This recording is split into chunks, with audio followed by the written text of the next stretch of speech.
se não 100%, 99% das pessoas que estão nos ouvindo aqui, o seu marketing deveria trazer retorno. A gente sempre vai estar olhando marketing e vendas como uma disciplina só. 10% da nossa receita total no ano em marketing. A gente costuma falar, por exemplo, que uma das melhores estratégias para você construir marca é você vender muito.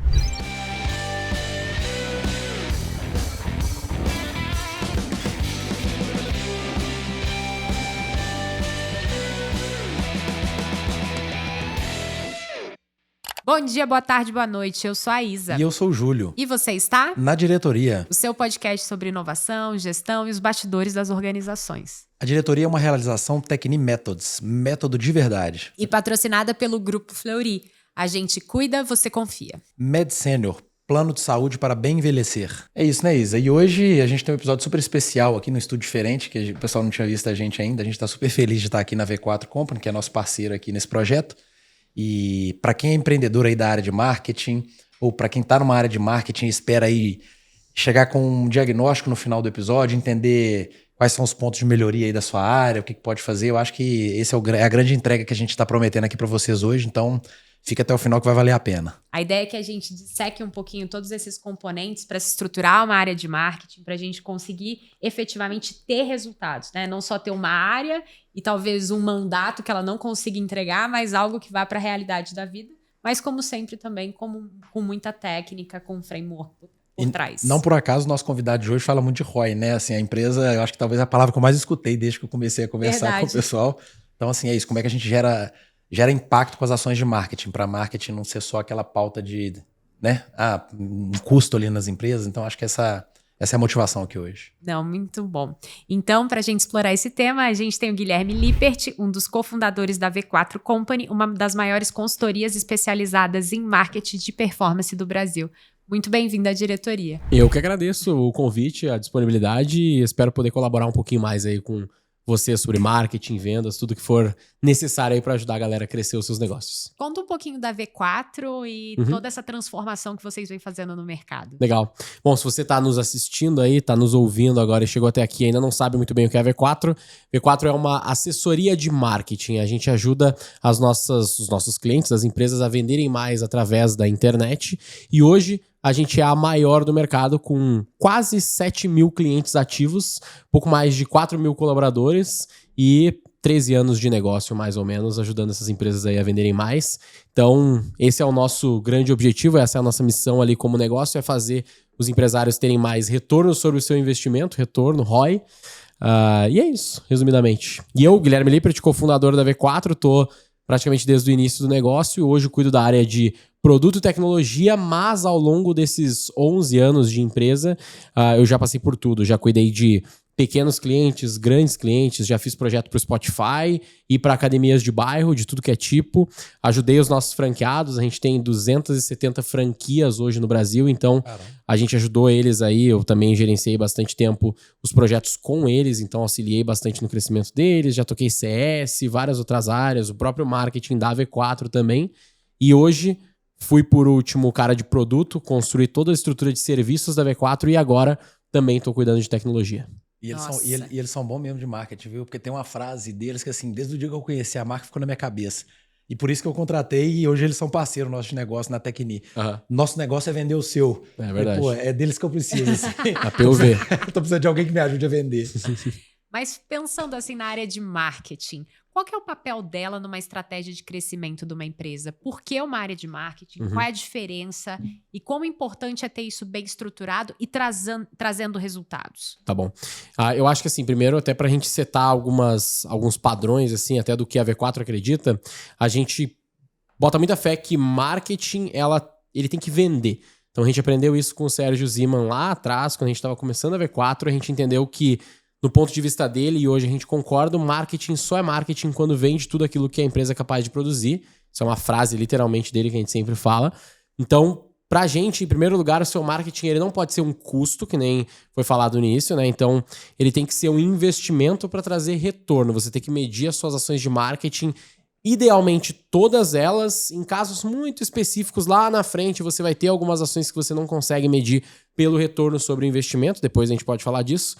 Mas para provavelmente 100%, e se não 100%, 99% das pessoas que estão nos ouvindo aqui, o seu marketing deveria trazer retorno.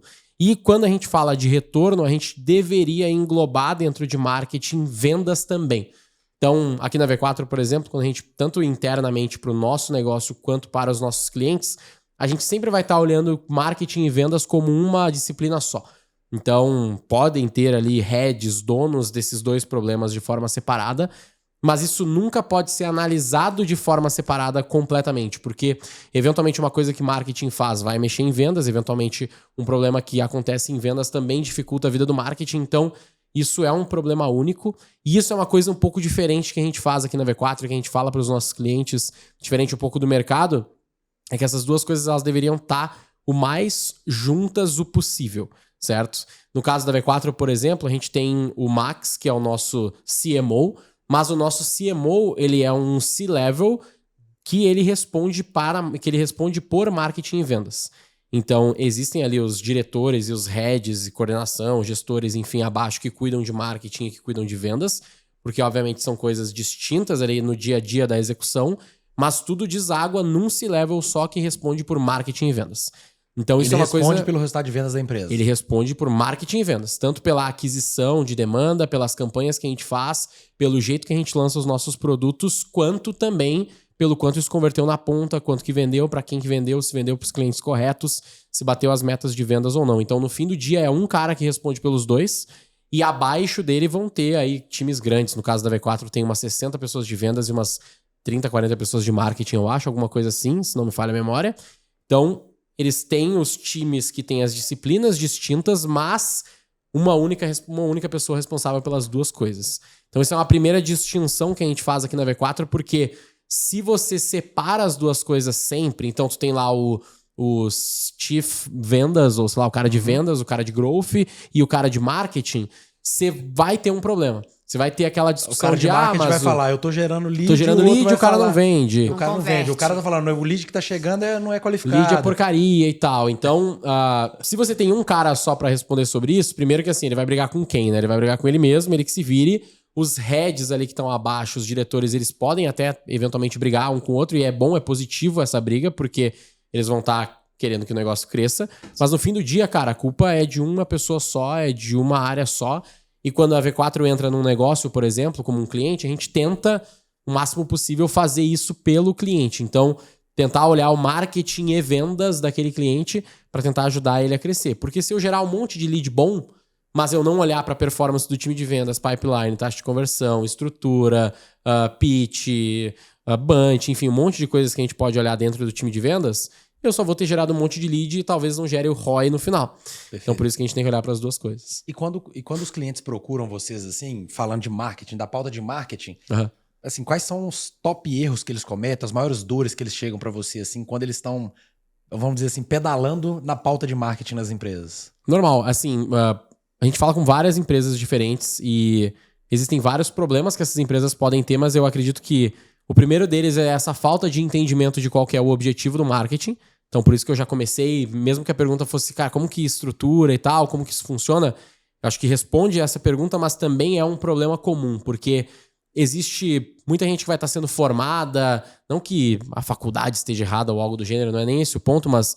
Como a gente separa essas coisas na faculdade, a gente muitas vezes acaba também tendo essa distinção lá na ponta quando a gente chega na operação. E o próprio cliente, o próprio empresário, muitas vezes não sabe muito bem como medir o marketing dele. Pô, eu tenho que medir meu marketing pelos seguidores, pelos likes, pelo alcance que as postagens que eu tô fazendo no digital têm, ou eu vou medir isso aqui por ROI. Mas, se eu for medir por ROI, pô, o cara não é responsável pela venda, não deveria medir assim. Como que isso funciona? Então... Primeira coisa que a gente seta assim, de expectativa com eles é que marketing tem que vender. Esse é o principal objetivo do marketing. Construção de marca, alcance, seguidores, esse tipo de coisa.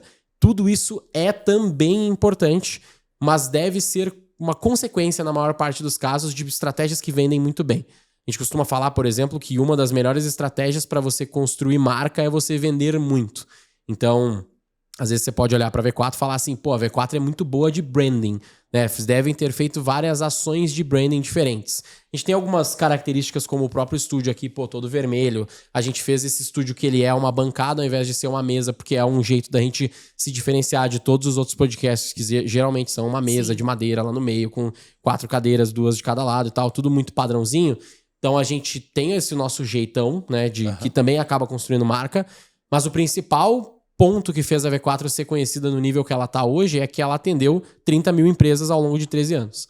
Então, se a gente tivesse tudo que a gente tem e a gente tivesse tido 30 clientes, cara, provavelmente ninguém conheceria a gente e seria pequeno. Tá conectado com a geração de valor na ponta mesmo, né? Exatamente.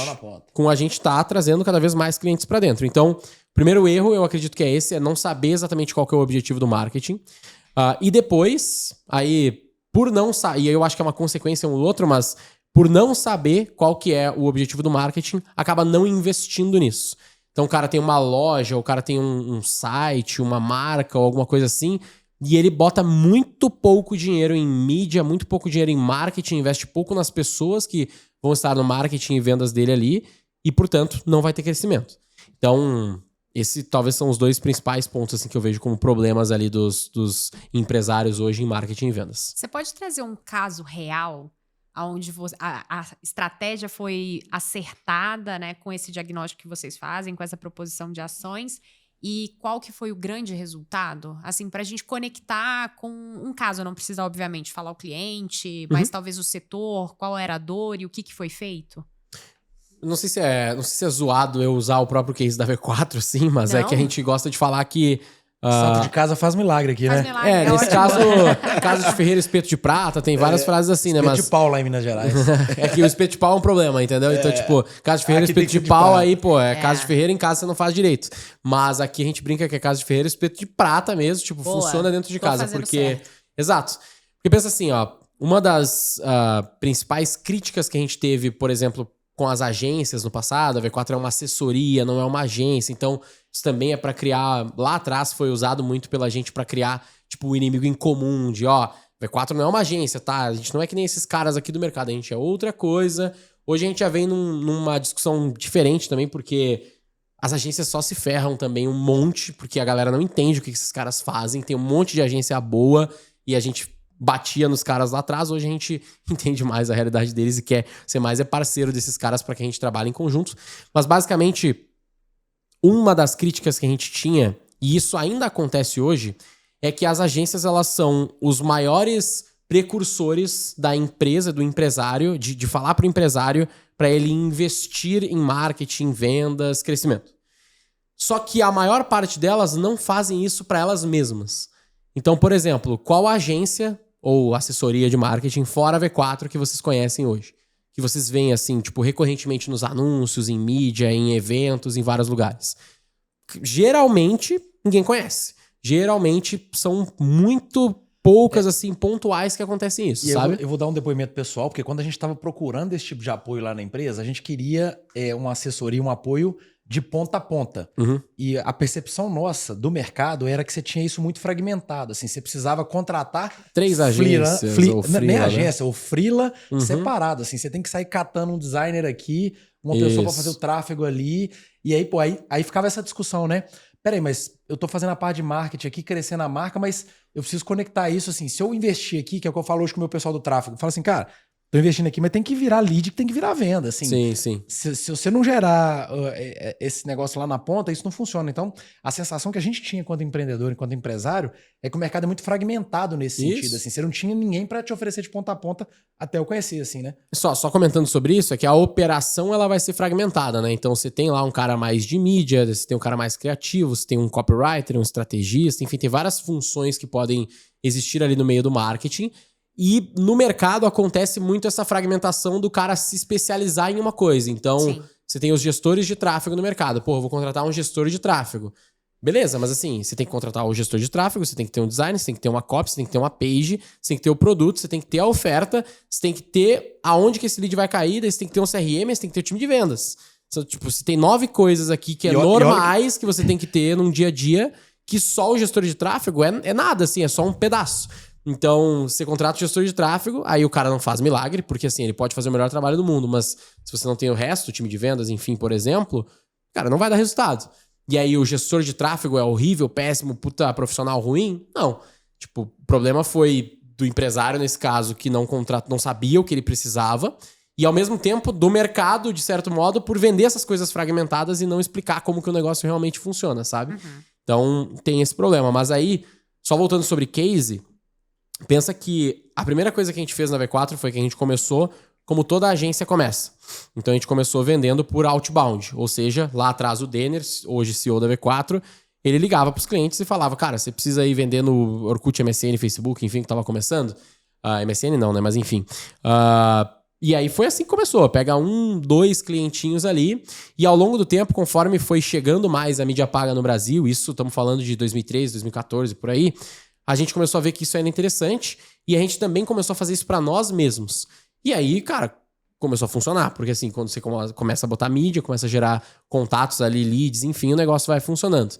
Então, para resumir um pouco o case, a gente veio fazendo isso ao longo dos últimos 12, 13 anos, investindo em mídia, aumentando nosso time de vendas, colocando mais mídia, aumentando o time de vendas e vendendo cada vez mais.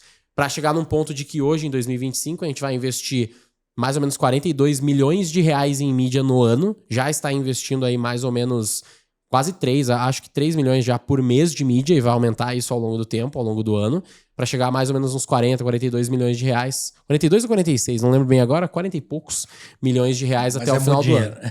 É muita grana, mas assim, pensa que a V4 já é uma empresa que faz mais ou menos uns 500 milhões no ano. Então a gente tá falando de investir quase 10% da nossa receita total no ano em marketing, só que tem que lembrar que a gente é uma franqueadora. Então é mais do que 10%, porque a V4 não fica, a V4 Matriz, que é da onde eu falo, por exemplo, a gente não fica com os 500 milhões.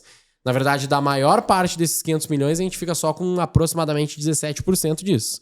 Então a gente investe muito em mídia, tipo, sei lá, eu não vou lembrar agora quanto que vai dar em percentual do nosso faturamento, mas eu acho que deve dar, tipo, mais de 20% do ano do nosso faturamento em mídia a gente vai investir. Porque a gente sabe que cada real que eu boto lá, eu já tenho toda uma estrutura hoje que eu sei que dentro de 30 dias, pelo menos uma vez, esse dinheiro já volta. Então eu vou ter pelo menos um retorno sobre investimento de uma vez em 30 dias. Depois desses 30 dias, isso vai se acumulando, porque cada 3 milhões que eu boto de mídia, eu trago pelo menos 3 milhões de receita mensal recorrente. Esses 3 milhões, os meus clientes em média ficam pelo menos 8 meses comigo. Então, esses low CAC High LTV, posso falar disso aí, né? Talvez, porque eu acho que nem todo mundo entende, aí eu acho que vale a pena apresentar os dois conceitos para a audiência. Com certeza. E eles olha só, pensa, tem super a ver com essa fala sua, já tô tentando fazer ele de uma forma simples. Pensa que eu boto 3 milhões de reais hoje no mês em mídia. Quanto disso volta para mim em quanto tempo? É a primeira pergunta que você tem que se fazer. Como é que é o seu modelo de negócio? O modelo de negócio da V4 é que o meu cliente ele entra hoje e ele fica idealmente ali 12, 24 meses. Eu sei que no mínimo ele vai ficar 8. Essa pior das hipóteses, esse cara vai ficar em média 8 meses. Essa é a minha pior das hipóteses. Então eu sei que para cada 3 milhões de receita que eu trago hoje, receita mensal recorrente, isso vai se repetir pelo menos 8 vezes. Eventualmente mais de 12, mais de 24 vezes. Então, se no meu primeiro mês eu já pago esses 3 milhões, o resto é basicamente lucro. Então eu posso botar 3, posso botar 6, posso botar 10, tudo vai depender se o meu negócio suporta isso e quanto que vai ser, o quanto eu vou ter que pagar para trazer cada um desses clientes. No energético ali, mostra aí pra câmera mais, pra galera lá, ó, pra quem estiver no YouTube, a gente tem cohort, low CAC e high LTV. São 3 conceitos, tá? Cohort eu vou falar por último, mas o low CAC significa o quê? Basicamente, quanto menos eu pagar para trazer cada um dos meus clientes, melhor. O fato é que esse número com o tempo, presta atenção, o fato é que o quanto você paga para trazer cada cliente, com o tempo isso só aumenta. Muito difícil você reduzir isso consistentemente todos os meses, todos os anos, porque quanto mais você investe, mais caro as coisas ficam, tá? É meio contraditório isso, porque no mundo real é tipo esse copo. Eu gosto de fazer esse paralelo, né? Que no mundo real é esse copo. Quanto custa esse copo? Sei lá, 10 centavos, vamos dizer.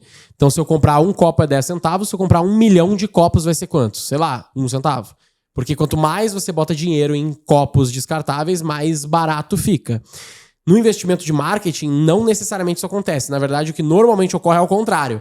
Se você está botando clientes a R$10 no seu negócio quando você gasta R$1.000 de mídia, quando você botar R$1 milhão de mídia, seus clientes não vão custar 10 centavos. Eles provavelmente vão custar R$100, sei lá, R$50. Não, e tem um fator só aumenta, certo? E tem um fator sistêmico também, que hoje todo mundo quer anunciar, né? Cada vez mais as empresas estão anunciando e, teoricamente, você tem o mesmo espaço para anunciar. Então, tá todo mundo competindo pelo espaço de mídia, né? Por isso que porque é um leilão, né? No fim do dia, principalmente toda a mídia paga que a gente fala, elas funcionam no mecanismo de leilão.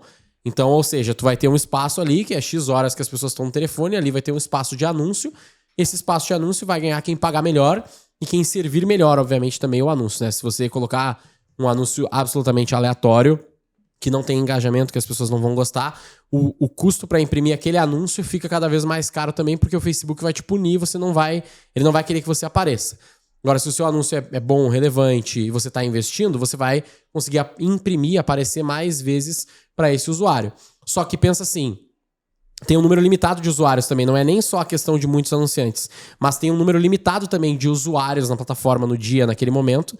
Então, quanto mais você bota mídia, mais vezes o seu anúncio vai aparecer.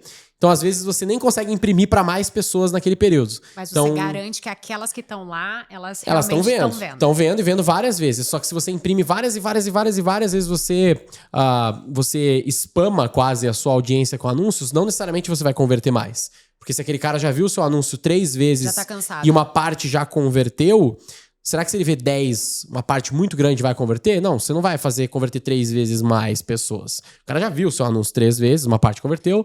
Se ele vê 6, talvez uma parcelinha maior converta, mas para você imprimir 6 vezes, você vai gastar muito mais. Resumo da ópera. Quanto menor o seu CAC, melhor. E aí tem o High LTV, que é quanto mais você conseguir fazer com que esse cliente gaste com você, melhor. E aí, por lógica, a gente deveria já sacar essa relação de quanto menor o meu CAC, quanto mais o que ele gasta, esse meio aqui, esse delta que tem entre CAC e o LTV é o que eu ganho, né? Se eu já paguei meus custos, o cara gastou um monte, quanto mais ele gastar, mais eu ganho. Então, na prática, esse low CAC e high LTV quanto menor o seu CAC, maior o seu LTV, maior vai ser o seu lucro.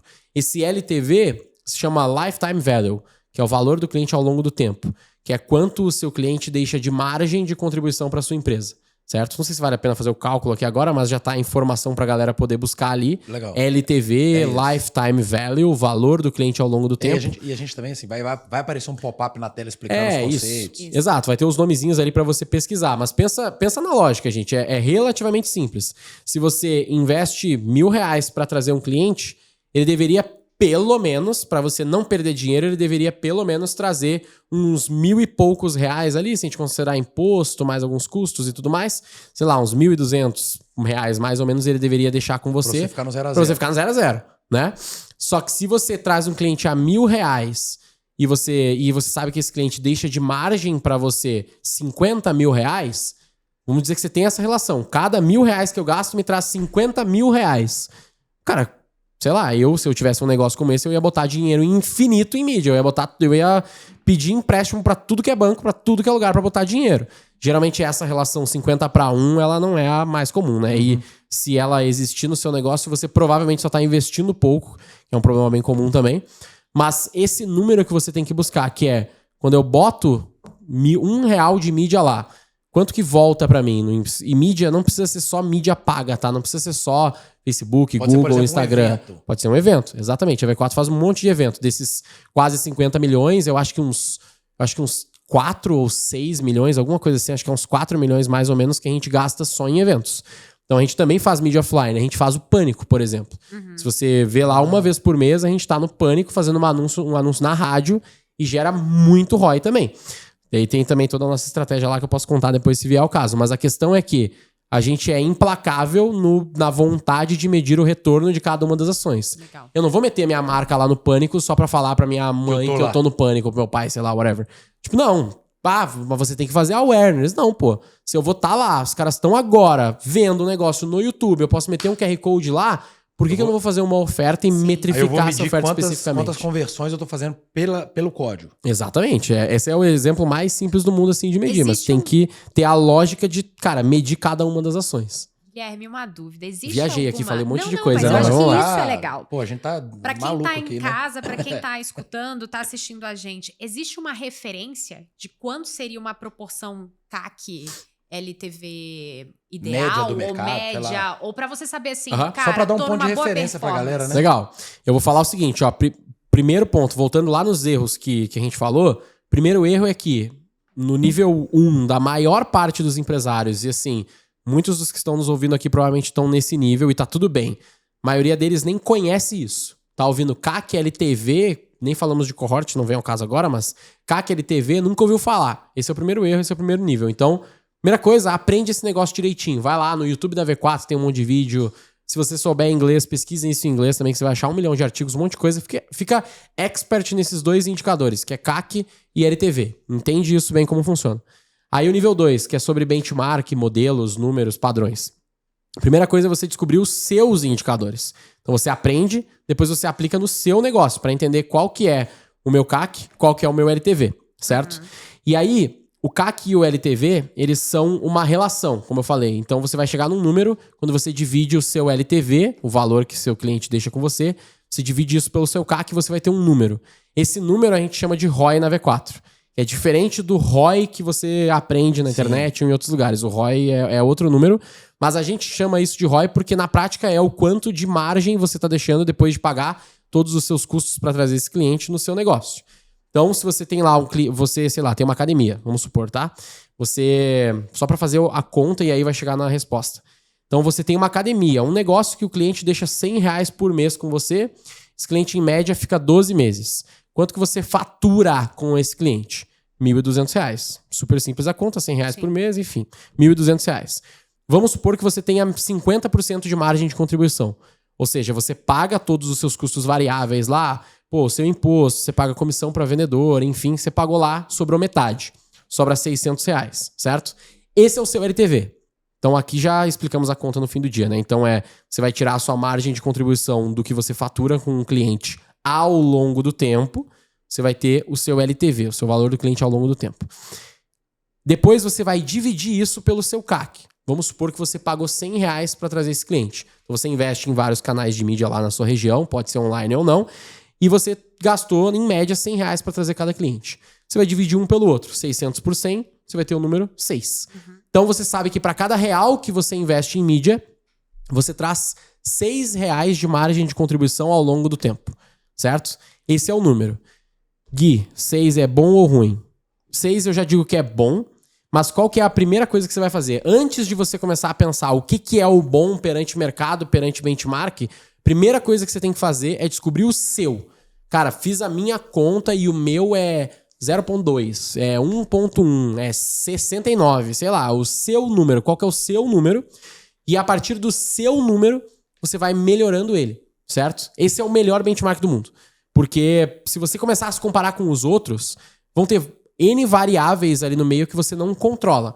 Cara, mas eu descobri que o LTV sobre CAC do Netflix é 52. O meu tá 3, então é horrível.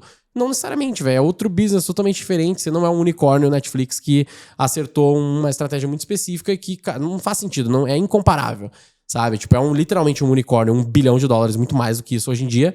Então, assim, não compara dessa forma. Você primeiro se compara com o seu indicador se você consegue melhorar ele.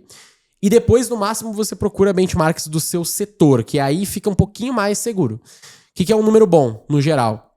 Quando você faz LTV sobre CAC, qualquer coisa acima de 1, você não está perdendo dinheiro, na teoria, né? Porque você já está considerando sua margem. Sim. Então, quanto mais você investe, você vai estar girando num número de 2 a 3, 4, algo de 2 a 4, mais ou menos, de LTV sobre CAC. Com investimentos altos, é o ideal. Certo? O que é alto? É centenas de milhares de reais, pelo menos dezenas de milhares de reais por mês. Idealmente centenas ou milhões de reais por mês, você vai estar girando nessa casa de 2 a 3. Só que é aquela lógica, se você bota 10 milhões de reais em mídia e volta 3 vezes isso em margem pro seu negócio, tá ótimo. Tipo, tá maravilhoso, é um baita negócio. O que normalmente acontece? Quando você vai fazer essa conta, o que normalmente acontece é que você investe bem pouquinho e o seu cliente deixa um montão de dinheiro com você.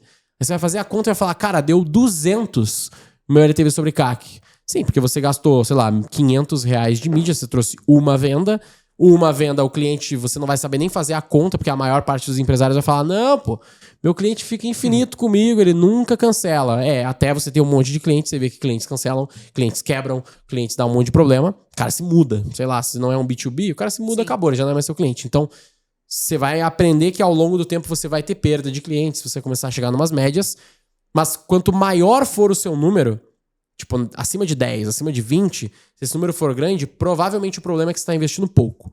Você deveria investir muito mais. Outra pergunta que vão me fazer é tipo assim, mas eu não invisto em marketing, eu só vendo através de indicação. Cara, beleza, então tipo assim, essa conta não serve para você agora, porque você não investe em marketing, máximo você vai botar ali seu vendedor na conta, mas mesmo se você botar o seu vendedor na conta, você não tem controle desse canal. Como é que você escala em indicação? Me fala. Sim. Você pede mais? Boa sorte, tipo, não é muito escalável. Então, se você já funciona só na indicação, cara, meus clientes vêm, eles indicam outros e meu negócio cresce. Cara, parabéns, você provavelmente tem um baita de um negócio. Então você deveria botar dinheiro nele, né? Sim. Se você tem um negócio dessa forma, eu ia botar dinheiro. Por que você não bota o seu dinheiro nele, entendeu? É mais ou menos essa a provocação. Conforme você bota mais dinheiro em mídia, você vai descobrindo esse número. Qualquer coisa na casa de 2 a 5 deve ser saudável. Acima disso, você deve estar investindo pouco ou você está no caminho do Netflix, que também é muito bom. Cara, eu boto R$1 milhão em mídia e meu LTV sobre CAC é 20. Cara, você vai ser o próximo Netflix. Que é pouco provável, entendeu? Pra maioria dos empresários, a verdade é pouco provável, mas tá tudo certo. E ainda falando de estratégia, que dado que os dois alvos que a gente tá olhando são CAC e LTV, pra quem... Porque eu acho que é isso, assim, pra quem tá começando ou pra quem tá medindo o número, que ações que essa galera poderia fazer... Porque é isso, se você melhora um e outro, teoricamente você amplia aí seu ROI. Quais são as ações, assim, talvez de curto prazo, tiro curto, que é isso, assim, que eu melhoro, por exemplo, CAC, que eu melhoro LTV? Porque às vezes, aí eu queria traduzir para a conversa inicial, a gente estava falando de marketing e vendas, né, que a V4 trata isso de uma forma integrada, mas aí a gente parou também quase que naquela noção de que a venda ou de que o trabalho termina no momento em que você fez a venda. Longe Sendo disso. que se a gente está falando de LTV, tem um trabalho ali de retenção, etc, para você manter o cliente contigo o maior tempo possível. Então, acaba, olha, que é meio louco assim para a galera que pensava no marketing do passado, porque hoje a operação faz parte dessa estratégia toda, porque se a operação não entregar bem, você está quebrando ali a cadeia do cliente contigo, né? Então, assim, quais são ações que o pessoal poderia fazer para melhorar as duas linhas? É que aí agora você trouxe um ponto muito bom, tá? Que é o seguinte, primeiro são, só pra gente dividir os assuntos, né? Ações mais práticas e você também abriu um paralelo aqui, um parênteses, que é quase o trabalho do CRO. Eu preciso segurar o cliente. Exato. Que é o seguinte, tipo, assim como eu falei que marketing e vendas é uma coisa só, a evolução disso é o Chief Revenue Officer, que é o cara de receita, é o CRO. Inclusive, eu fiz um pouco desse trabalho dentro da V4. Agora, nesse exato momento, a gente não tem um CRO, mas a gente deve voltar para essa estrutura, talvez no ano que vem, de ter um CRO, que é o quê? Na prática, é o cara de marketing, vendas e operação. Então, é o cara que vai cuidar desses 3 níveis. É um responsável por essas 3 coisas. Abaixo dele vão ter 3 diretores e todos os times. Mas esse cara deveria olhar para toda a linha de receita do negócio. Do início ao fim, que o fim seria a operação. Então, isso é maravilhoso. Esse seria o sonho. Nem todo mundo consegue fazer isso. Mas, sim, de fato, você olhar a sua aquisição, pensa no seguinte. Pensa que tem uma referência muito boa também, que acaba que eu vou falar da referência e eu sei que tem um spoiler aí que no final tem várias referências, né? Mas depois a gente concatena elas. Mas tem um livro chamado Revenue Architecture, Arquitetura de Receita.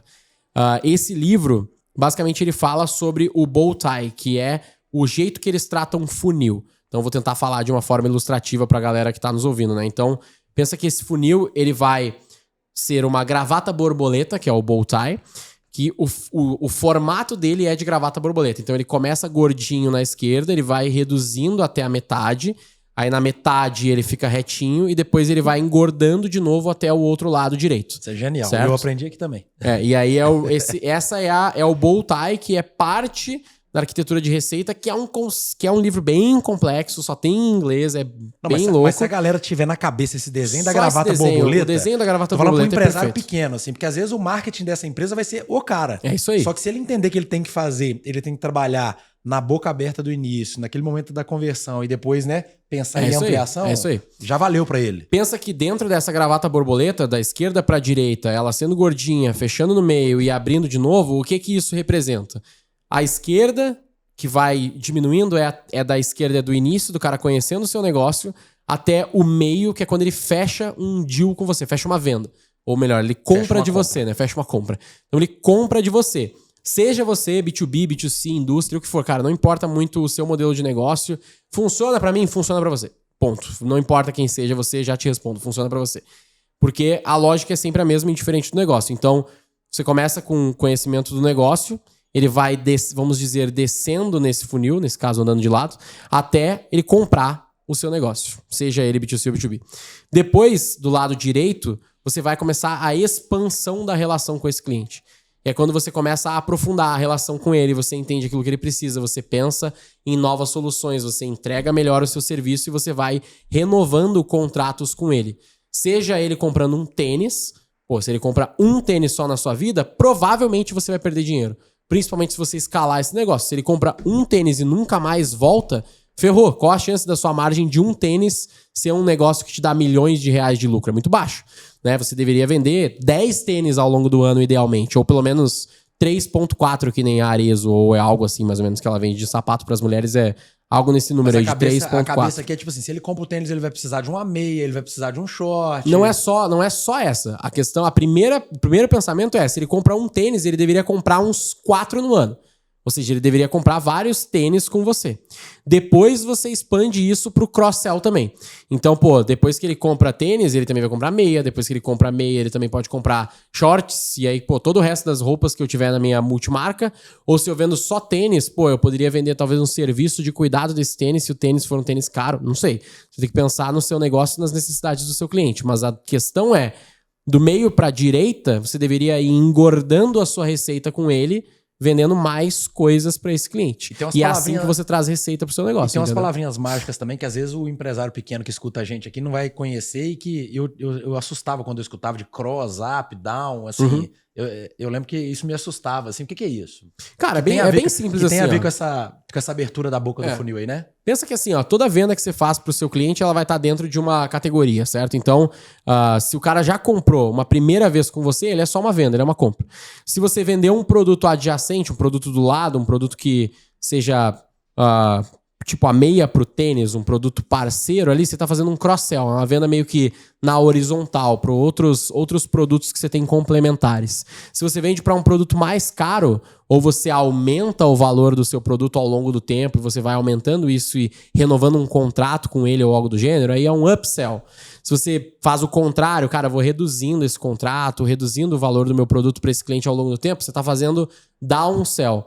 Então, ao longo da vida do cliente, a somatória de todas essas possibilidades de upsell, cross-sell, downsell, ela vai formando o valor do cliente ao longo do tempo.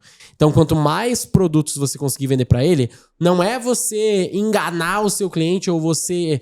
A gente fala que... Amarrar ele. Eu ia falar de um jeito muito zoado. A gente fala de um jeito muito zoado na V4 quando a galera tá pensando da forma errada, que é... A gente fala assim, não é entubar o cliente no negócio, não é forçar ele goela abaixo que ele precisa, né? num produto. É um jeito muito escroto de falar, mas, tipo assim, é uma boa forma de pensar. Que é, tipo, você não poderia estar pensando assim, o que eu vou enfiar no meu cliente aqui pra tirar um dinheiro dele? Não é essa a lógica. A lógica é, qual o próximo problema, ou um problema adjacente aqui, ou um problema maior que eu posso resolver aqui desse cliente e, portanto, ganhar mais com ele. Entendeu? Porque você também não é uma ONG, eu imagino que a maioria não seja uma ONG, então você deveria também ganhar dinheiro com isso. Claro. Então esses nomes é só para dar exemplos de quais são as formas que eu posso vender para esse meu cliente mais vezes. E aí, pensando num viés de estrutura, o que eu preciso ter? Quais são os profissionais que fazem parte dessa área e que conseguem trazer esse tipo de mindset pra gente? Você falou de alguns, você falou dessa visão mais integrada e que a gente sabe que é um problema.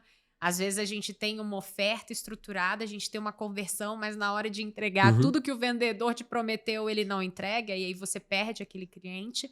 Mas pensando para alguém que está começando a estruturar ou quer realmente trazer bons resultados na discussão de marketing, quais são talvez os perfis chaves? Vai depender do tamanho do negócio. Eu acho que num primeiro momento, o próprio dono da empresa deveria se envolver muito nisso, deveria estar pensando em canais de vendas, deveria estar aqui ouvindo e provocando no time dele lá o que mais eles vão trazer pra frente. Mas depois eu pensaria num cara mais de growth, uma pessoa que vai ser responsável para isso, alguém mais experiente, mais estratégico e que vai gerenciar essa necessidade de crescimento da empresa. Então, você somar alguém nessas características para o seu negócio vai ser uma das primeiras etapas que você vai fazer. A não ser que você queira muito gerenciar você mesmo esse problema, mas vai depender da estratégia de cada empresário. Depois, você vai precisar... Aí vai depender das necessidades do tipo de negócio, mas eu iria para um lado de pensar na operação do marketing e operação de vendas. Operação de marketing, a gente está pensando gestor de tráfego, designer. O copywriter hoje em dia não é que ele é inútil, não é que ele é um problema, mas ele viria um pouco depois, um cara 100% focado nisso. Eu acho que o próprio designer com um know-how mais de copy, assim, já ajuda também. Bem suportado por IA, talvez. Não, com certeza vai ser usando AI também, mas não é nem para descartar o copywriter. Eu acho que para alguns nichos o copywriter vai ser mais importante do que para outros, sabe? Tipo, uma copy muito bem feita num produto B2C, no meu ponto de vista, é um pouquinho mais importante do que num produto B2B, entendeu? Então, eu olharia um pouco assim, vai depender do quão copy, argumento, pressão de vendas eventualmente é mais importante no seu negócio, que no B2C vai ser um pouco mais importante do que no B2B. Então, isso teria um pouco de operação de marketing, tendo um head ali em cima, um cara que vai cuidar disso e vai responder diretamente para você. Dono da empresa, CEO, enfim. E aí esse time ele cresce muito horizontalmente. Você vai ter múltiplos caras de mídia, múltiplos designers, múltiplos caras de copy eventualmente e algumas coisas especiais também, como, sei lá, um cara de SEO lá na frente, um cara de CRO, não o CRO que eu falei antes, mas um cara de Conversion Rate Optimization. Aí você vai complicando demais, mas no longo prazo você pode ir adicionando funções como essas mais complexas também, que no início não precisa. E vendas. Você deveria pensar em ter um time de vendas. E aí vendas é mais simples. Se a sua venda for mais complexa, você deveria ter uma estrutura tipo de inside sales, né? Com o head de vendas, SDRs e closers para fazer ali o processo. Se você vende num formato de outbound, você deveria ter os LDRs, os BDRs e os closers. Aí também é uma estrutura diferente. Então vai depender aí. Mas eu colocaria esse cara que gerencia essas duas coisas, começaria a montar essa estrutura embaixo e ir crescendo. Entendeu? Nossa, assim, você foi magnífico na listagem aí. Eu acho que também já fica uma entrega aqui para a audiência sensacional, que é uma estrutura de marketing aí, pode ser mais ou menos complexa. E o que eu acho mais legal, assim, nós não estamos discutindo aqui a quantidade de pessoas, assim. Você falou de vários papéis ou atribuições. Eu falei dos mais importantes ali, né? Para uma empresa pequena, eventualmente é isso. É a pessoa realmente que vai começar e ela vai fazer um pouco de tudo aqui. E à medida que a empresa vai crescendo, né, ela vai colocando isso.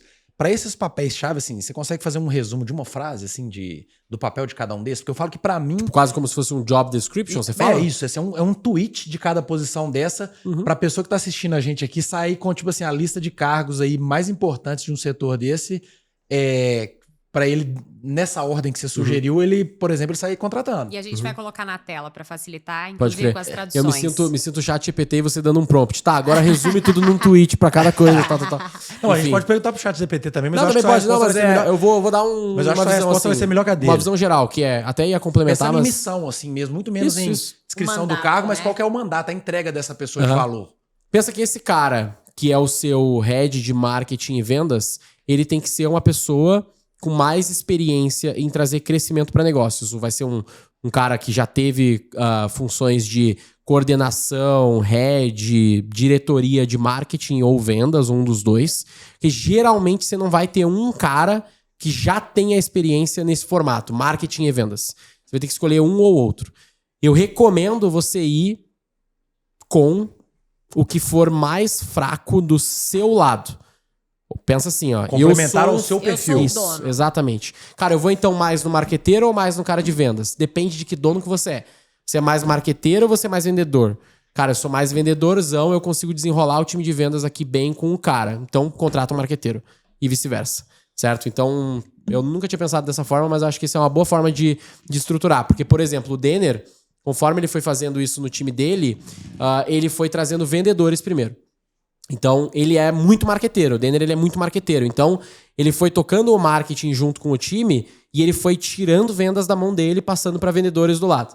Entendeu? E depois, hoje, ele já tem um time inteiro lá, como eu comentei aqui, que cuida de tudo e ele só vai olhando, reportando ali semanalmente. Então, eu olharia para essa complementariedade do head. E embaixo, aí você vai ter as funções que elas quase que por si só se descrevem. Gestor de tráfego é um cara de canais, é um cara que vai pensar em como usar os canais da melhor forma para trazer resultado. O designer, ele tem que ser um cara que vai trazer a visão de como que ele traduz o seu produto em boas formas de navegação e anúncios que conectem com as pessoas. Esse é o cara, designer bem fácil de achar hoje em dia, tem muita gente boa no mercado. É uma profissão bem antiga já também, um pouco diferente do gestor de tráfego, que é um pouco mais recente. O copywriter, ele é mais recente, tanto quanto o gestor de tráfego, talvez um pouco mais até do que o gestor de tráfego mais recentemente, mas como eu disse, não é essencial no primeiro momento, a não ser que você seja muito B2C volumão, aí eu acho que o copywriter é mais essencial ainda, e é um cara de escrita persuasiva, tipo redator, os caras assim, muitos redatores... Mesmo, né? Redatores e jornalistas por si só não necessariamente são bons copywriters.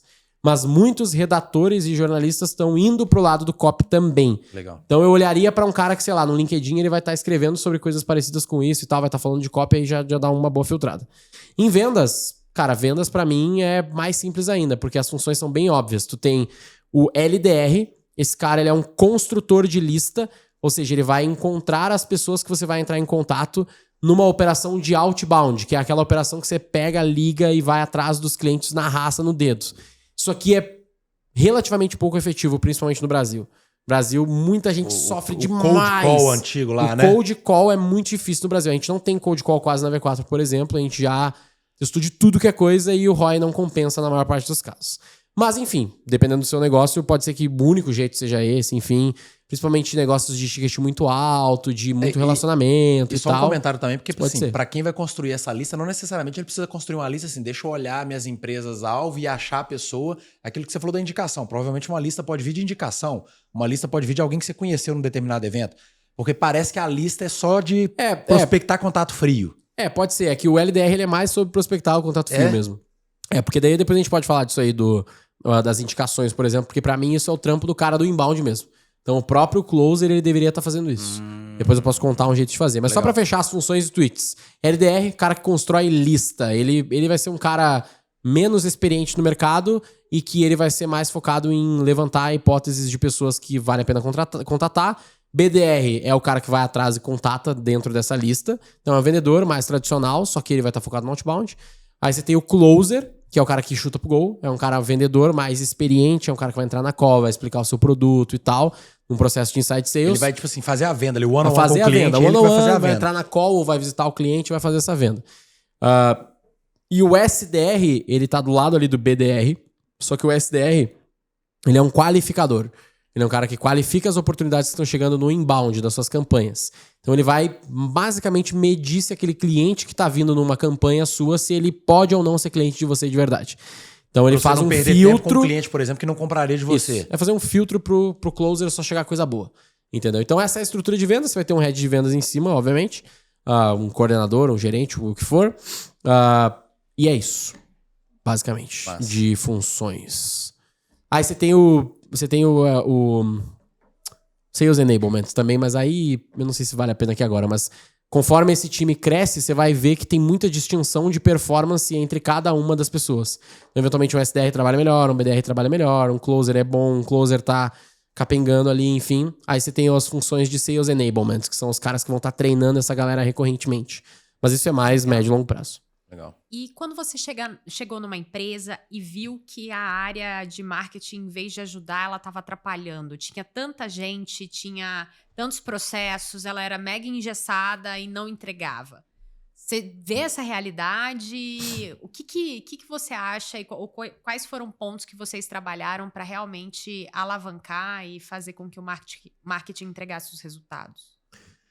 Assim, na maior parte dos casos, a gente vê o contrário. A gente vê, tipo, como eu disse, o cara não sabe muito bem para que serve, investe pouco, principalmente nas pequenas e médias empresas, eles não focam tanto nisso e, portanto, tem menos coisas acontecendo do que mais coisas a ponto de atrapalhar. Aí as grandes empresas, o que você vai ter é um pouco dessa, eventualmente, da politicagem, de, tipo, chegar uma... É que no nosso caso a gente é o externo, é o prestador de serviço externo, né? Então, às vezes a gente chega e a gente vai fechar ali com algumas crenças, algumas formas de trabalho da equipe antiga, e aí vai da gente ir negociando com os caras, ir trocando ideia, eventualmente chegando mais no top-down também, o que é péssimo, funciona pouco, mas às vezes é necessário. Geralmente quebra um pouco a relação ali, já aconteceu algumas vezes no passado isso, Mas o que eu mais vejo é o contrário. É a falta da iniciativa, a falta da vontade, a falta do foco na venda. Tipo, muito menos venda e muito mais, tipo, vou contratar a Ivete Sangalo aqui porque eu tenho 10 milhões de reais de budget no ano e eu preciso gastar com alguém pra fazer awareness. Tipo, eu já cansei de ver isso nas marcas grandes. Tipo, Se a audiência não é venda. franqueadora faz isso pra caralho, tá? Franqueadora tem fundo de marketing. Aí no ano ela levanta uns 3 milhões de reais de fundo de marketing, porque tem lá 2% sobre o faturamento do franqueado que tem que investir em alguma coisa aí pra construir marca. E aí eles enfiam em alguém famoso pra fazer 2, 3 vídeos e é isso aí. Cara, assim, pra mim é o maior desperdício de dinheiro possível, sabe? Na maior parte dos casos é bem desperdiçado esse dinheiro. De várias franqueadoras que a gente já participou, ou que foram clientes no passado, ou não, enfim, das que a gente já viu, já discutiu. Não vem ao caso quais aqui, obviamente, Sim, mas muitas desperdiçam muito desse dinheiro, por exemplo, de fundo de propaganda, fundo de marketing, com besteira. Vou contratar a Ivete Sangalo ou alguém X, assim, e não faz tanto sentido. Só um exemplo, inclusive, tá? Qualquer famoso aleatório, sabe? Eu só pensei na Ivete Sangalo por algum diabo de motivo, mas enfim. Ela é famosa porque a gente gosta dela, né? É só por isso. Muita gente gosta. Apesar de que ela tá meio em baixa hoje em dia, né? Mas enfim. Mas é só um exemplo, assim, de que se tu não metrifica muito bem o quanto isso traz de resultado lá na ponta, no meu ponto de vista, tô aberto a discutir, mas no meu ponto de vista, é desperdício de dinheiro. Mas constrói marca porque fulano tá ali... Cara, prova. O que é construir marca? É porque um monte de gente viu? Quem disse que as pessoas vão lembrar a quantidade de anúncios que você vê num dia? Eu não lembro o número agora, mas a última vez que eu vi faz um monte de tempo já e era milhares de anúncios por dia. Então, hoje só deve estar pior. Qual a chance desse cara lembrar que ele viu a sua propaganda X aleatória, sem nenhuma oferta, sem nada, com o famosinho fulano? Cara, pouco provável que vai lembrar, entendeu? Então, pra mim, é desperdício de dinheiro se não tem uma metrificação decente lá na ponta. Então vamos lá, é menos de encontrar uma área engessada, muito estruturada, normalmente é o contrário. Eu ainda talvez não acredito, ou não tenho essas competências, não estruturei essa área. Ou não tenho time ainda. Ou não tenho um time, ou estou investindo nas ações erradas, tenho vieses antigos que não tem esse foco da conversão, da geração de um ROI. É difícil, assim, é mais raro você pegar empresas que a galera tá, tipo assim, focada mesmo em metrificar tudo. Vou dar um exemplo. A gente fez aqui no Roy Hunters, no nosso podcast, um episódio com a Dell. E aí a gente tava falando com o General Manager da Dell aqui, que eles são viciados desde 1999, sei lá, 2001, 2002, a metrificar tudo. Mesmo antes de a internet do jeito que a gente conhece e tal, por exemplo, eles faziam outdoor. Então, outdoor ainda existe, ainda funciona de certo modo, enfim, né? Tem um mercado pra isso. Mas lá atrás fazia mais sentido ainda. Como que eles metrificavam o outdoor? Tipo, que alguém já... Primeiro, alguém já pensou em metrificar outdoor? Tem que ter uma câmera lá pra você ver quantas pessoas estão olhando, né? Não. Mas como você sabe que isso é conversão? Não importa pra mim quantas pessoas viram aquele outdoor ou não. Whatever. A questão é, tá trazendo resultado ou não? É isso. Se a gente teve 10 pessoas vendo e 10 pessoas compraram, você vai saber que... Beleza, se você souber o awareness e a taxa de conversão fica legal. O lead ali você bota no formulário. Onde você conheceu a marca? No outdoor. Só que assim, no geral... Isso é uma forma, mas no geral ninguém nem pensa em metrificar. Isso já mostra como a Dell já era diferente lá atrás, no meu ponto de vista, tá? Como que eles faziam? Só a dúvida. E eu vou responder agora. Mas fora saber e pensar em como metrificar, eles na época usavam 0800, certo? Então eles tinham um número de telefone pra você ligar no outdoor da Dell. Tipo, não sei como é que era o outdoor na época exatamente agora, mas imagina um anúncio da Dell e um número. Lá. Tinha um CTA lá, um telefone, 0800 XPTO XYZ. Cada outdoor que eles faziam era um 0800 específico. Então eles sabiam quantas ligações tinham no 0800, quantas conversões tinham, quanto custava. E eles conseguiam metrificar quais eram... tem pra cada campanha, né? Exatamente. Só que os caras faziam isso lá atrás. Tipo, hoje é brincadeira de criança, QR Code com UTM. Porque se você não sabe o que diabos é isso, você não deve estar metrificando muito bem as suas campanhas, você deveria aprender. Mas isso é básico do marketing em 2015. Tipo, UTM tracking, tá ligado? Lá atrás, a Dell já fazia isso com outros mecanismos, por exemplo, o telefone específico por outdoor. Muito legal. E funcionava. Então, é isso que eu sinto que é uma das coisas, é só uma das coisas que faltam, mas com certeza é uma das principais, assim, do cara nem pensar, sabe? Vou botar o dinheiro no famoso lá e já era, nos grandões. Ou no nosso caso aqui, cara, panfleto. Tipo, panfleto, a coisa mais antiga do mundo, ainda rola, ainda funciona. Os caras não botam, tipo, não botam uma oferta específica, não botam um QR Code, não botam um número específico, é nada. É tipo assim, acho eu que o cara que eu contratei pra entregar os panfletos hoje entregou 150 panfletos. Se Deus quiser, ele não jogou metade no lixo, porque acontece muito isso, tá? Eu trabalhava lá na V4 no início, tinha as lojas de surf skate shop que a gente atendia, eles contratavam os panfleteiros lá, os caras da rua, e a galera metia, tipo assim, metade bolinho, metade jogava no lixo, foda-se. Você não garante que a pessoa entregou todos, né? Ah, não, dá três, assim, tipo, opa, foi 3, ups, tá ligado? Porque daí é mais rápido pra ele, né? Quem dirá metrificar isso no detalhe, tipo, quantas vendas vieram através do panfleto? O cara nem sabe, ele só sabe que alguém disse pra ele que fazer panfleto é importante.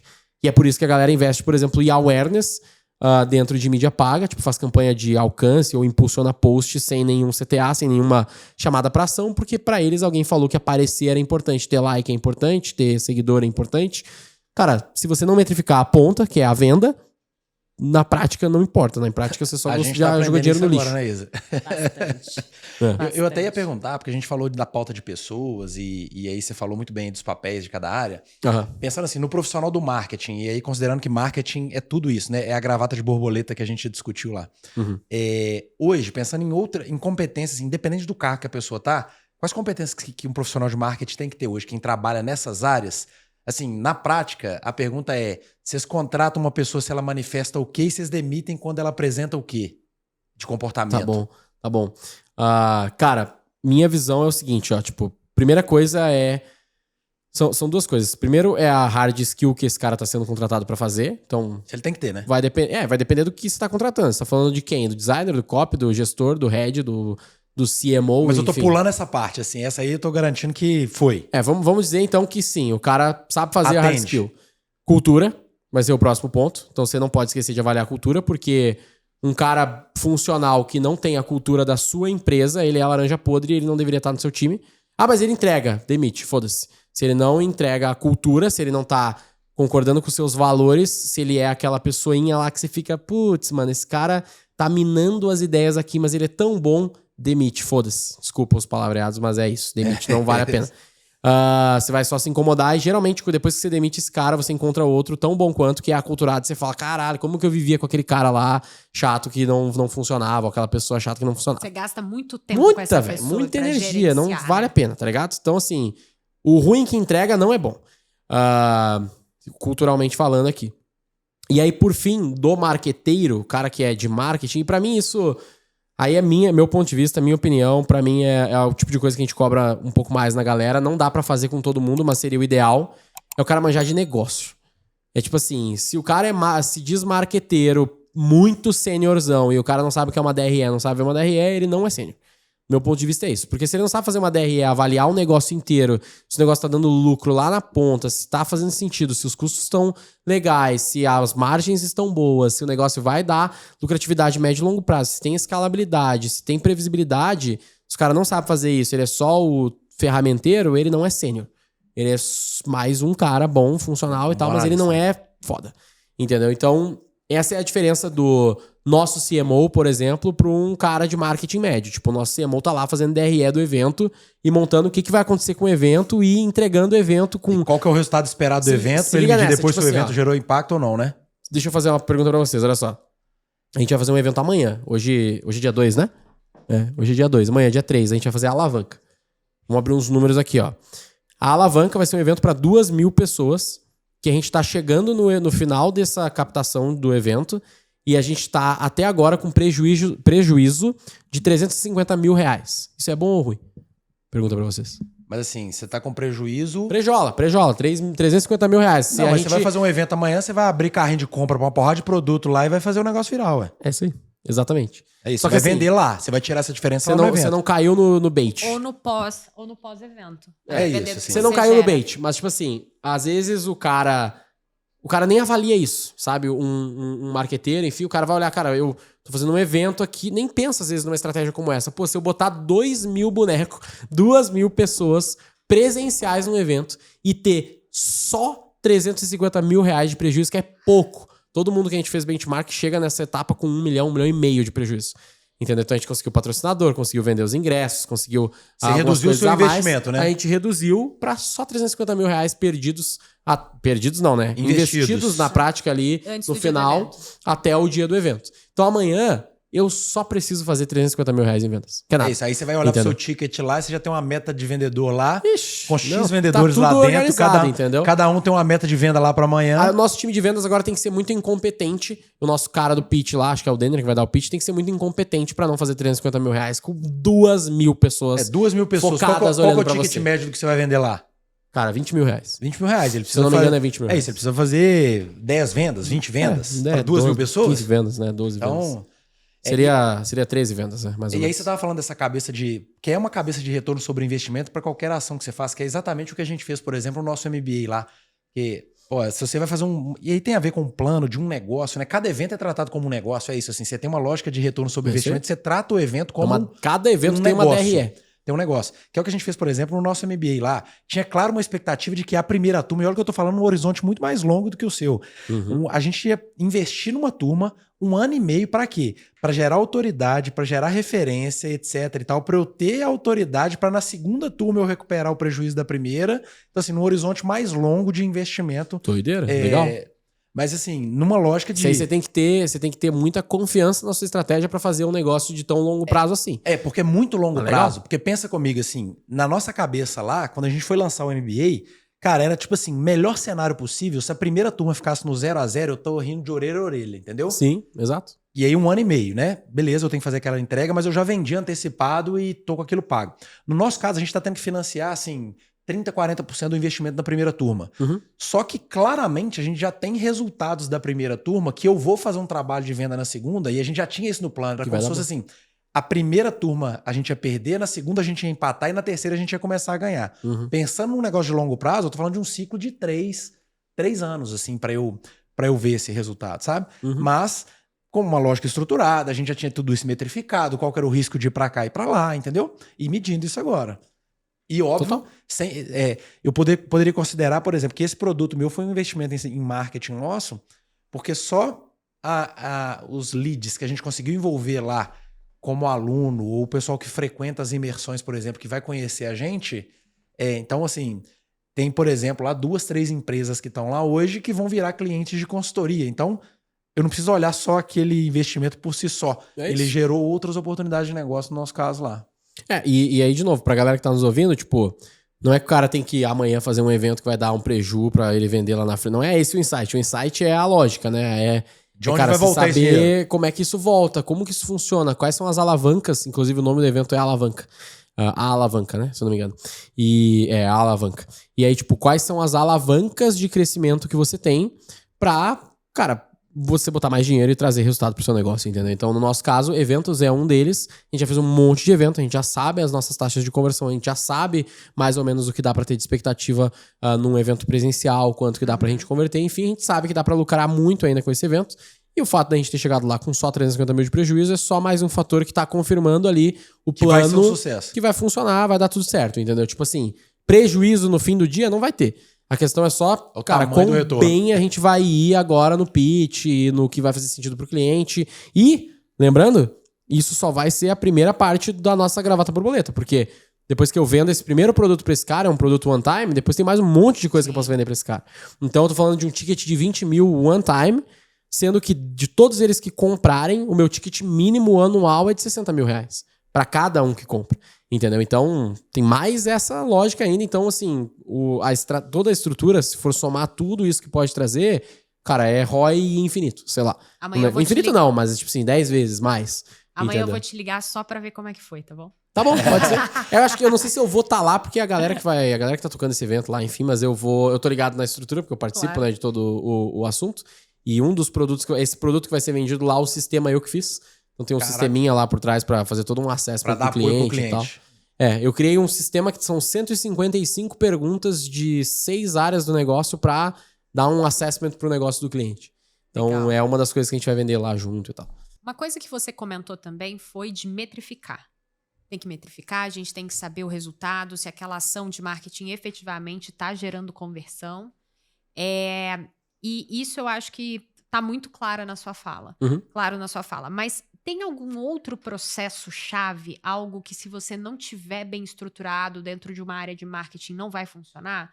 seja uma estrutura de reporte, um modelo de governança, reuniões técnicas, ritos. Até complementando, eu queria saber isso, assim, os rituais, por exemplo, que eu que não sou da área de marketing, aí eu comecei a ver que isso é normal. Agora tem um sino pra galera bater toda vez que vende, né? Assim, Então, assim, quais são esses rituais que realmente vocês já viram que funcionam, seja nas rotinas do time, reuniões do time, enfim, como é que vocês constroem isso pra máquina funcionar? Cara, isso vai... tem alguns padrões, assim, que a gente segue bem, que a gente foi aprendendo em livros, estruturas de gestão, enfim. Mas alguns que são talvez inegociáveis são os dailies. Então, daily do time de marketing, daily do time de SDR, daily do time de closers. Então, todos eles têm reuniões diárias, dailies, que rolam de manhã ali, 8, 9 horas da manhã, alguma coisa assim, dependendo de como é a sua cultura, a sua dinâmica. A maioria dos nossos é entre 8 e 9. Então, os dailies são importantes. Depois tu vai ter as WBRs, Weekly Business Review, que são basicamente as suas semanais para fazer um wrap-up, um geralzão do resultado, do que estava acontecendo, o que vai acontecer, o que deu bom, o que deu ruim, enfim, quais são os próximos passos que a gente tem que se atentar. Então, tem as weeklies, os dailies, e a gente faz, se não me engano também, aí tem uma outra estrutura que daí não é marketing e vendas, mas aí é nosso, que são as reuniões quinzenais de estratégia. Então, a gente vai fazendo isso com todos os C-levels do que tá rolando em cada uma das nossas unidades de negócio, cada uma das frentes que a gente tem que cuidar, o que está sendo gasto, o que está sendo de receita, são os resultados que a gente está almejando, que já estão planejados desde o final, início do ano, como que está esse atingimento, a gente vai vendo isso quinzenalmente e trimestralmente a gente revisa o nosso plano de negócio. Então, a cada 3 meses a gente olha o plano de negócio e vê, a gente está on track, não tá a caminho de aquilo acontecer ou não, se sim... Beleza? Se não, o que a gente vai mudar? Plano de ação, cada um tem que trazer um plano de ação bonitinho. Esses são talvez os principais rituais que a gente tem, assim, não só de marketing e vendas. Marketing e vendas é daily, weekly. Mas daily, weekly, basicamente, por exemplo, aí cada uma das pessoas, ou por exemplo, dos SDRs... Bem tradicional, bem tradicional. Mas é tipo assim, é aquela daily, weekly de time ágil, o que eu vou fazer, o que eu não vou fazer, ou é uma daily em cima de indicador, por exemplo? Vamos lá, não é tão... No caso deles, não é tão no formato ágil da vida ali, é mais... Tipo assim, bater diariamente quais são os indicadores e o que cada um tem que entregar naquele dia. Que é, por exemplo, o closer, quantos fechamentos isso aí, ele cara, tem como é que tá a tua agenda, tá fechado, tem as reuniões necessárias, tem que mirar isso aqui, vai um a um, vai batendo ali cada um deles. O cara da lista lá que tá construindo lista é isso, a lista dele tá sendo No renovada nosso caso ou não tem tanta lista, né? O nosso caso vai ser mais uma questão daí de digital, né? Bater no marketing e falar, gente, não tá chegando MQL o suficiente aqui, a gente tem que dar um gás, tem que aumentar, fazer alguma ação aqui pra suprir o fundo de funil aqui que não tá rolando, entendeu? Entendi. Aí o marketing e vendas vão estar juntos ali pra fazer isso funcionar. Então, aí o daily do marketing, ele vai olhar pra nossa meta de MQLs. Então, aqui é uma boa dica pra galera, que são as metas. Quais são as metas de marketing e metas de vendas, num caso de times de vendas, né? Tipo, projetos que fazem o seu processo de vendas com times de vendas. A meta do marketing vai ser MQLs. Quantidade de leads qualificados gerados. O que é um lead qualificado? Vai depender de cada negócio. No nosso caso, qualquer lead que fatura acima de 100 mil reais por mês, ele é considerado um lead qualificado.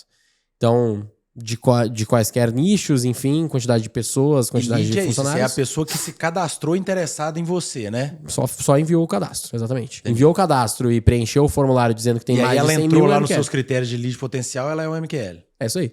Cada empresa vai ter um critério de lead potencial. No nosso caso, é 100 mil reais ou mais de faturamento, ele já vai estar passando como MQL.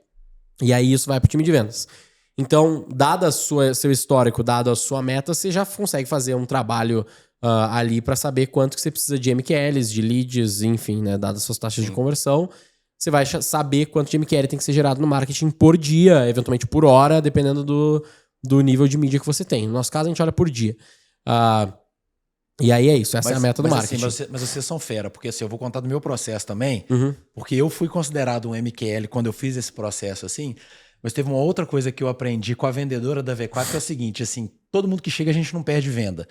Porque mesmo que o MQL seja quem fatura mais de 100 mil por mês, quem não fatura, que você preenche o formulário, tem um jeito elegante de você dispensar esse cliente, que é oferecer, por exemplo, um curso barato, um produto super low ticket, para você fazer ainda a conversão e fidelizar ele com a sua marca. De alguma forma você conecta ali, ele pode virar seu cliente no futuro. Isso também é uma forma de pagar a mídia, né? Isso também é uma forma de eu conseguir, mesmo que eu venda um negócio baratinho para esse cara, se eu estiver faturando com esses clientes que não podem contratar o produto principal, eu tô pagando a minha mídia. Minimamente você Mas que é pagou muito o CAC. legal porque é isso, assim, quando você olha pro funil, é isso, assim, todo mundo de certa forma tá entrando no seu funil, você não tá jogando lead fora. Não só isso, a gente tá fazendo também pros leads que não são qualificados, os caras que faturam até 50 mil reais, ou até 70. Até 70 mil reais, a gente tem uma parceria com agências menores que Pra elas atender compram os nossos leads. Olha, Então eu vendo o interessante. lead pra ela.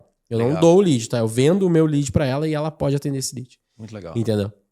Isso tá começando agora e vem funcionando bem. Porque, cara, eu não quero. Porque pra mim, assim, já estamos com 7 mil clientes, eu vou escolher o tipo de cliente que eu vou atender. O cara muito É pequeno, porque você tá pensando em ele LTV, vai tem dar... toda aquela lógica, Ele né? vai dar mais trabalho e tá tudo certo, porque ele precisa de mais atenção, ele precisa de um acompanhamento mais próximo. Cara, eu não quero pegar esse cliente agora, não é mais o momento de eu pegar esse cliente. Então, eu passo isso pra uma agência. Muito legal. Entendeu? Parceira, não é... Ela é certificada da V4, mas ela não é V4, ela só é certificada pela gente, a gente passa esse lead pra eles ali e acaba pagando bastante na nossa mídia também. Muito interessante. E sistema de meta e incentivo, assim? Porque é isso, assim, a Vixe. gente sempre escutou o negócio da comissão, etc. E ficam, Essa é treta. sabe, o pagamento de comissão e como é que comissiona, o que vale, o que não vale, é pra quem trouxe o cliente, é pra quem fechou, é pra quem indicou. Tá, vamos lá. Aí tem a visão V4 e a visão Guilherme, tá? Que são duas visões, mas eu vou trazer primeiro a visão V4, que é assim... Qual que é a realidade, tá? Se você que tá nos ouvindo aí, você é vendedor e você... Cara, eu vivo de comissão porque com a comissão eu posso ganhar o quanto eu quiser, saiba que empresário faz conta também. E a gente... Toda empresa, cara, eu não sei se é novidade pra alguém, mas assim... Toda empresa ela vai fazer a comissão com base no quanto ela quer gastar.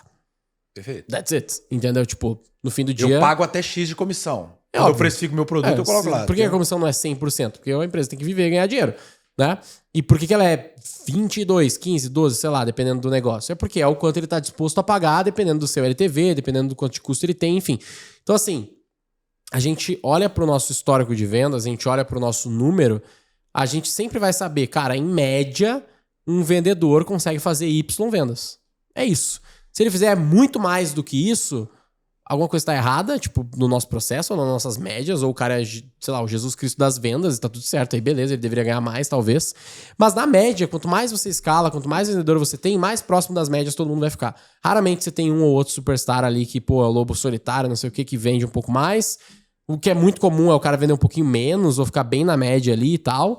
Então, dentro da V4, o que a gente fez? A gente olhou tudo que é inbound, ou seja, tudo que vem de mídia paga, tudo que vem de campanhas, estratégias. Ou seja, a V4 fez a captação pros Eu vendedores. captei o lead, passei para um SDR, o SDR passou para um closer e ele vendeu. Zero comissão. Não existe comissão nisso aqui. Só que, já que a maior parcela das nossas vendas não tem comissão, o cara já vai ganhar um salário como se fosse comissionado. Entendeu? Então a gente vai lá ver, cara, quanto que eu quero gastar? Sei lá, 10 mil reais, 7 mil reais com Ele um já closer. ganha isso Ele já ganha fixo. 7 mil reais fixo, é isso aí. Aham. Se ele estiver performando bem, tudo certo. Se ele estiver performando mal, mata o cara, é a vida. Entendeu? Demite o cara, tá tudo certo. Não literalmente mata o cara, né? Que aí acho que não vai dar bom. Mas enfim, você entendeu, né? Você demite o cara e beleza, porque ele tá performando abaixo da média. Então, Como você você também passa- você já tem uma estrutura ali que você tem base de comparação, você consegue ter... tranquilamente você sabe, assim, o cara não vendeu X, ele tá abaixo da média. Se ele não melhorar nos próximos 60 dias, eu vou demitir esse cara. Porque ele tem que melhorar. Por quê? Porque assim, ó, por um lado, qual que é a tese? A tese é que se eu tiro o variável desse vendedor, eu tiro uma preocupação. Que é a preocupação de, cara, será que eu vou comer direito esse mês ou não? Porque tá vindo mais ou menos lead. Pô, é uma treta viver no variável, né? É uma coisa complexa. Então a gente É fala porque assim, você já cara, seta o fixo com expectativa de X de fechamento, né? você ia ganhar mais ou menos uns 7, 8 mil no variável com 2 de fixo, sei lá. Você ia fazer 5 de variável, ia ganhar 2, ia ganhar um 7. E é isso aí. Então, cara, 7. É isso, E essa é a 7 sua fixo. meta. Essa é a sua meta. Se você não bater ela em 2 meses, durante 2 meses, você vai ser Legal, demitido. mas é como você considera que ele já vai performar aquilo que você espera dele e Isso. paga tudo. Óbvio, naturalmente. É a conta Porque que a você gente já fez. tá trazendo o lead qualificado pra ele também. Já tô trazendo o lead qualificado pra ele, tá tudo certo. Então ele é... A gente brinca que ele tá sendo, nesse momento, mais herbívoro. Ele tá vendo ali, cara, tem uma planta aqui, tem uma fruta aqui, ele come. Tá ligado? Ele não é um carnívoro. Tipo assim, ele não tá tendo que vai correr atrás, atrás de um cliente. Não, pô, o cliente caiu literalmente no seu CRM. Se você não chutar pro gol direito, ele sendo qualificado, pelo amor de Deus, entendeu? Claro que teoricamente não é isso pra é- dizer que a venda é fácil, tá, gente? Não é que isso é fácil pra caralho de vender, mas assim, você já não teve nem que correr atrás. Então eu não vou te pagar a mais ou a menos, por isso a gente vai combinar um salário que é bom pra você, que faz sentido, você não vai ganhar mais nada, nem a mais nem a menos por esses E leads. teoricamente, assim, se você tem no seu processo de venda também um pitch que foi montado para a empresa inteira, todo mundo foi treinado, tem um beabá ali que você já Isso. testou várias Eu treinei vezes. o cara e Que é tal. tipo assim, E aí, às vezes é isso, a pessoa não é brilhante vendedora, ela é brilhante de organização, de seguir um padrão que você já testou e sabe que funciona. É isso. É mais ou menos isso. Tem nuances de vendas. Vendas não é um processo absolutamente replicável, Ctrl-C, Ctrl-V, o cara senta, lê o script e a venda vai sair. Não é assim também. Mas majoritariamente o cara tá sendo treinado para isso. Então, essa venda a gente combina um salário e já era. Mas o vendedor, ele tem que poder ganhar mais de alguma forma. Como que ele ganha mais no nosso caso? Tudo que ele vende de indicação, ele tem uma puta comissão. Tipo, papo de 30%, 40%, acho que é 30%, se não me engano, do primeiro mês. Que não veio pelo seu canal tradicional, ele trouxe alguém completamente fora. Da onde que ele trouxe alguém? Das vendas do inbound. Então, ele fez uma reunião, nem fechou ainda, tá? Ele tá fazendo uma reunião de vendas. Aí ele pede indicação. A primeira coisa que ele faz é pedir indicação. Entendeu? Ele fala, porque fala 3, a minha minha reunião, ela começa assim, ó, cara, eu vou te ensinar sobre marketing e vendas, vou te mostrar o que você pode fazer no seu negócio aqui, e no final a gente vai sentar juntos aqui e você vai me indicar clientes se você achar que essa reunião for boa, tá bom? Ele seta essa expectativa, seta no script essa expectativa e ele vai pra reunião de vendas. No final, como ele gera algum valor, enfim, com algumas explicações, mais ou menos como a gente tá fazendo aqui, ó, ele chega e faz assim: beleza, agora abre aí, pega o teu celular. Compartilha agora o contato aqui abre agora. no teu contato. Vamos lá. A. Quem são pessoas que poderiam se beneficiar com essa reunião? B. Cara, até o Z. E os caras pegam a indicação. De tudo que eles trouxerem de vendas dessas indicações, eles têm uma comissão gorda daí, porque aí ele foi 100% carnívoro, Caçador. aí eu vou passar praticamente tanto quanto eu gasto de mídia, vou passar menos, óbvio, também, porque ainda não deixa de ser um canal que, pô, tá trazendo ali em cima dos meus leads, que ele buscou mais uma venda, mas aí ele passa a ganhar comissão, mas vai ser um pouco menos do que eu gasto de CAC, até porque daí fica bom pra todo mundo, enfim, é uma lógica bem interessante. Tem, eu acho, não vou lembrar todos os números, tá, mas aqui é um número topo de cabeça aqui, mas eu acho que já chegou a ter quarters ali que o vendedor fez mais de 20 mil reais só de comissão.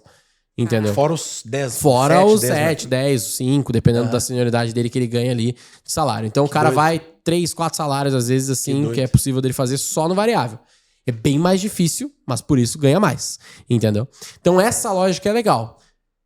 Pontinho, asterisco, esse aqui é a opinião Guilherme Lippert, pessoa física só. Eu acho que dificulta um pouquinho implementar isso na maior parte das empresas, tá?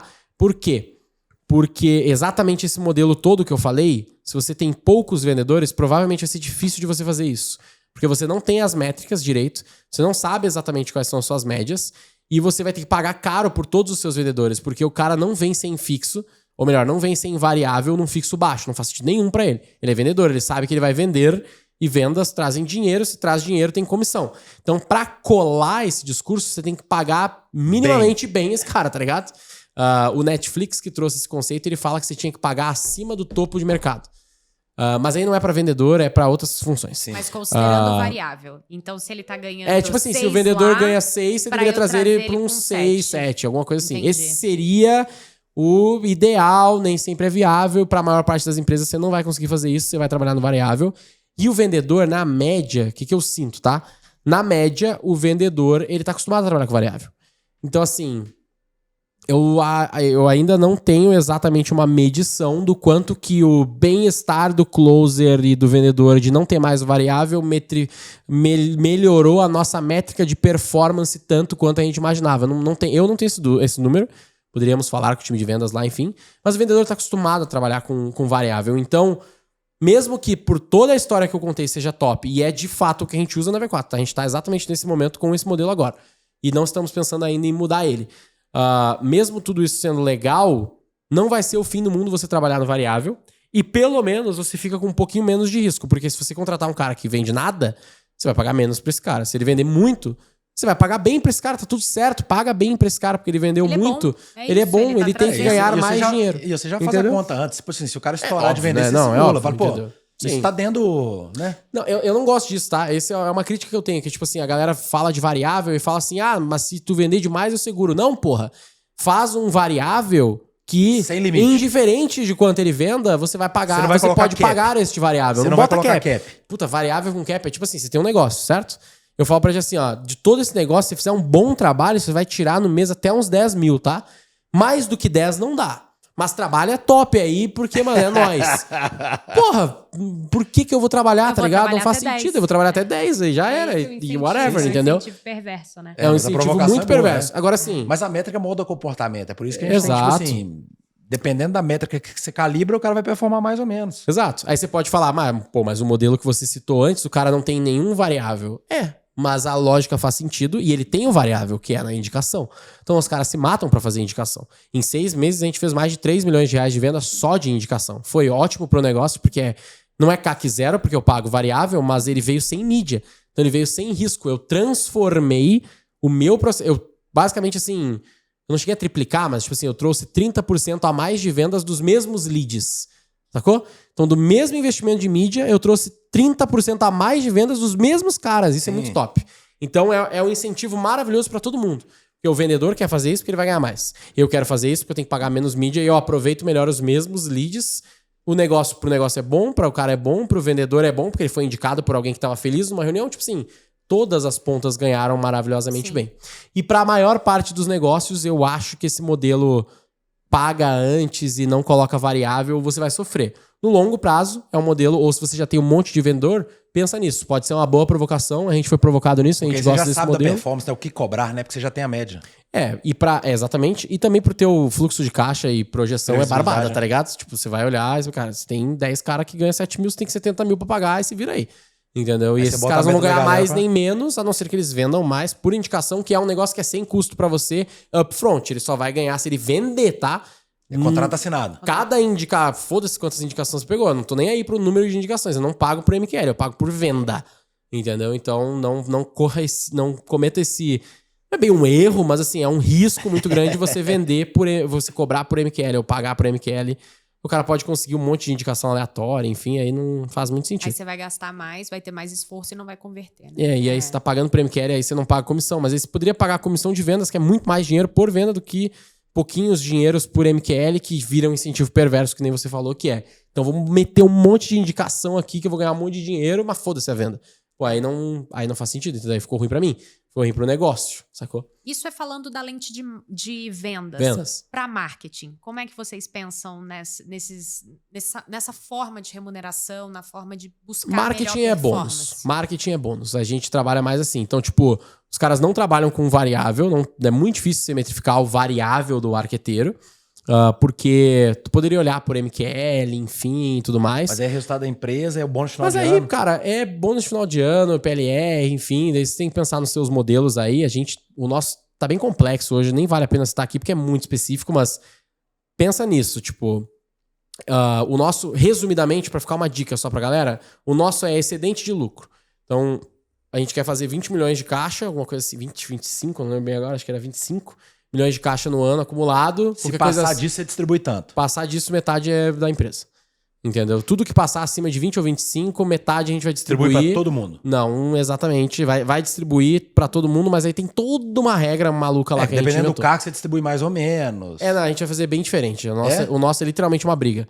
Nossa, é literalmente a gente vai botar isso é legal de contar pra galera, porque normalmente o que a galera faz as empresas assim, jeito de remunerar? Pega o bolo lá e vou pagar PLR, mas aí começa, não, o diretor ganha...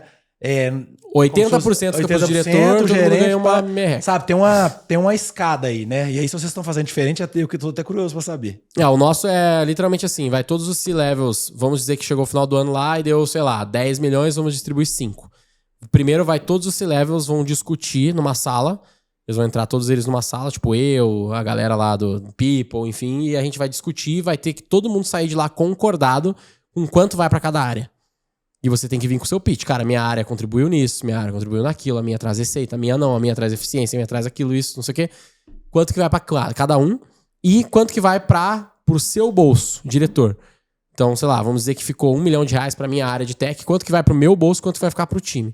E aí, como é que você vai discutir com o seu time? Tipo assim, porque... Se vira, prova aí, fala aí. Você que tem que pensar na tese. Mas, tipo assim, aí no seu combinado, aí você vai ter que discutir com o seu time ou não? Não, aí eu você defino. Só vai chegar eu pro seu defino, time e falar não. assim, eu tenho tanto pra time distribuir pra você define, vocês. não, exatamente. Você pode O diretor pode botar tudo no bolso dele e foda-se o time. Pode, mas é escroto, né? Mas pode. E espera-se que você não faça isso, tá ligado? Porque assim, vai ser Tô levando pro extremo, né? Não, mas ele. A dúvida é, ele pode. Não, mas assim, a resposta é, assim, eu você tem que saber. tenho 1 milhão pro meu time, vou botar Vou fazer? 999 mil e vou dar R$100 pra cada um. É Pode isso. ser? Posso fazer. Mas o peer pressure vai comer, entendeu? Tipo, todo mundo vai ficar, cara, que porra é essa? E aí, no final de tudo isso, tem o voto do Denner. Aí o Denner define se faz sentido ou não e se mexe ou não. Entendeu? Ah, tá. Ele tem voto de Minerva aí. Tipo, ele vai dar uma avaliação final. Se eu não me engano, tem a avaliação final do Denner, com certeza.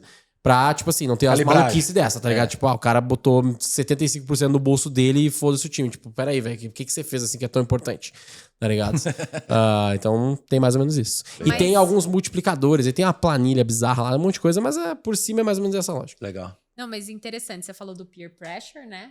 Mas a cultura, ela repele isso às vezes, né? Sim. Dependendo do que você construiu de cultura, esse comportamento, ele nem é aceitável, assim. Se ele chega numa discussão assim, vai falar assim, cara... No meu caso, com certeza, eu vou botar 100% no meu bolso. Não, tô brincando, tô usando. Não, mas às vezes, na própria reunião do C-Level, vocês já vão sair de lá com a regra do jogo, tipo assim, cara, vamos adotar isso aqui como padrão e a gente passar a regra na empresa, porque todo mundo vai falar com todo mundo e aí a gente já define uma regra que não pega pra ninguém, entendeu? Às vezes na própria agenda lá já sai isso. Total. Assim, vai ter a discussão dos C-Levels ali e não tem setado hoje nenhum padrão. Então, tipo, é literalmente os caras discutirem, cada um traz a sua tese, puxa o seu valor e diz por que sim, por que não, e eles têm que sair de lá agreed and commit, tá ligado? Tipo, concordado e comitado. Então, não vai ser fornecido um padrão pelo Denner ou por alguém lá da V4 de, tipo, tem que seguir esse padrãozinho. Não, senta lá e se degladiem. Literalmente, esse é o modelo. Entendeu? Vamos ver quem é o melhor vendedor, né? Vendas tá na frente já, né? Então. A gente tinha falado de quem ficar até o final, só pra contar um segredo aqui do episódio. A gente se inspirou aqui no roteiro do episódio num modelo super clássico de teoria organizacional que chama o modelo estrela do Galbraith. Então, qualquer um que procurar aí na internet vai ter a referência aí. E ele coloca 5 pilares nessa estrela aí para estruturar qualquer área ou qualquer empresa, né? Que é estratégia, processos, estrutura, mecanismos de recompensa e pessoas. Então, fica a sugestão aqui, quem quiser tirar desse episódio aqui para construir uma ferramenta, por exemplo, de diagnóstico da sua área de marketing ou das suas competências de marketing, é só pedir, por exemplo, para um chat GPT pegar esse episódio aqui e enquadrar o que a gente discutiu aqui como recomendações em cada um desses blocos e montar uma planilha de diagnóstico, por exemplo, que já vai ter um baita de uma ferramenta aí. Vou dar uma dica top que é uma ferramenta chamada Notebook LM, é uma ferramenta do Google. Você pode pegar... Enfim, a ferramenta é bem legal, depois dei uma estudada sobre ela, mas o que você pode fazer é pegar o link desse podcast do YouTube. Então, se você está ouvindo agora, vai lá no YouTube, pesquisa lá e acha o link do YouTube. Joga esse link no Notebook LM, que o Notebook LM ele vai basicamente criar uma IA, um chatzinho de IA treinado no podcast. Ele faz isso automaticamente pra você, tá? E aí você pode fazer essa pergunta, tipo, cara, baseado na estrela XPTO, tal, como que isso funciona, como que eu posso aplicar no meu negócio que funciona assim, assado, tal.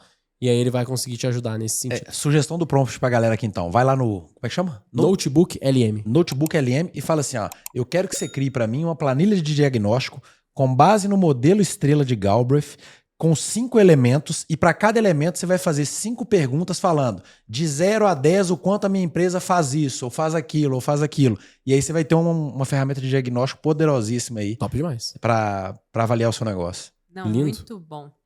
E como a gente gosta de trazer muito conteúdo curado, a gente vai pedindo referência, Já dica. saiu um tanto ao longo do episódio, Não, né? Mas aqui é só pra... maravilhoso. Mas assim, pra gente fechar com Pra chave de cravar. Anotei ouro, aqui. Pra cravar. a gente tem um quadro que chama Bibliotexy, onde a gente pede indicação de livros, indicação de artigos que trouxeram insights interessantes, ou para quem gostou desse conteúdo pode se aprofundar, e a gente vai trocando um pouquinho aqui. Qual que seria a sua indicação? Ó, a gente falou então, pra gente não esquecer, do Revenue Architecture, Aham. Arquitetura de Receita. É um livro, só tem Gravata borboleta. em English. É o Bow Tie, né? Mas ele só tem em inglês mesmo, não vai ter em português esse aí. Mas é um baita de um livro e, cara, extremamente complexo, assim. Vou falar pra vocês, assim, é bem... Extremamente complexo, não. Ele é complexo, mas ele é compreensível. Qualquer um que tá nos ouvindo aqui vai conseguir entender. Obviamente, se falar inglês. Mas vai conseguir entender os conceitos, só que ele é bem matemático da vida, assim, e tal. Ele é um livro quase ciência do marketing, assim, mas é bem legal. Legal. Então esse é um. O outro, a gente falou muito de liderança, montar time, enfim. Então, 2 livros que, assim, são, no meu ponto de vista, os mais tops para isso. É Pipeline da Liderança e o High Output Management, que em português é qual o nome mesmo? A gente pode pesquisar. Liderança de alta gestão. Não High Output Management. Vai seguindo aí que eu vou procurando enquanto você tá falando. Esses 2 livros, assim, é Gestão de Alta Performance. Tá o nome do livro em português. Esses 2 tem em português, Pipeline da É o Liderança. Andrew Groove? Andrew Groove, exatamente. Cara, talvez, assim, até na ordem, no meu ponto de vista, pensa assim, se você tá começando ou você tá mais avançado. Cara, tô começando ou nunca estudei sobre isso, gestão de alta performance, depois Pipeline da Liderança. Legal. Porque o Pipeline da Liderança vai falar muito sobre também você gerir líderes. Porque é uma dificuldade que a gente tem, né? Não sei se a galera que tá nos ouvindo já passou por isso, mas toda vez que você gerencia gestores, começa a ficar difícil a sua vida. Você começa a, entre aspas, não ter o que fazer, sabe? Tipo, cara, eu sou um CEO que tem um C-level, que tem um gerente, que tem um coordenador, que tem uma pessoa lá na ponta. Tipo, como é que eu trabalho, velho? O que esse cara faz? Sabe? Como que você justifica ganhar o seu bônus lá na ponta, vamos dizer, no caso da V4? Então, o Pipeline da Liderança vai ajudar muito nisso. O Gestão de Alta Performance, ele é mais hands-on ainda para gestores, enfim mesmo. Então, de livros, eu não sou cara de mais referências de livros assim para trazer, mas para mim esses 3 são os tops. Falamos do Notebook LM. Tem algum app, algum framework? Aplicativo de celular, por exemplo, que você abre todo dia que te ajuda no negócio. Cara... Pô, ChatGPT ok, né? Se você tiver até um Gemini e ChatGPT, é os 2 que eu tô usando muito. Mas ele te ajuda a fazer que tarefa hoje do seu dia a dia? Assim, Vai mais 1h30. Né? Mas, assim... Eu gosto de fazia pensar... muito manual, por exemplo, que hoje... Não, assim, ó, pensa assim, ó, no ChatGPT ou qualquer uma dessas IAs de chat, o que eu mais gosto de fazer é usar ele como meu amigo pra pensar. Tipo assim, eu quero pensar num conceito, eu quero escrever uma tese, eu quero fazer uma pesquisa. Talvez respondendo a tua pergunta diretamente, pesquisa é a coisa que mais resolveu minha vida, ChatGPT, pra quem tá usando ChatGPT em português, chama investigar. Iniciar uma investigação ou investigar. Em inglês é o Deep Research. É o Deep Research, eu usei ontem. Cara, não sei o que você achou, mas assim, as primeiras vezes que eu usei é absurdamente top. Sabe pra que eu usei ontem? Eu usei o Deep Research e eu falei assim, ó, trazendo aqui pro contexto da diretoria.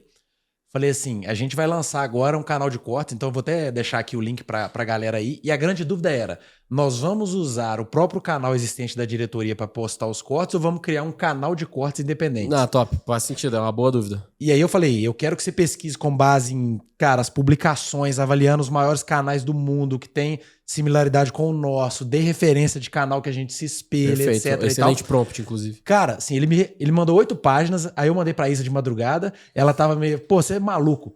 Porque assim, eu tava assim na minha cabeça, eu sou o cara do feito melhor que perfeito, quero fazer as coisas rápido.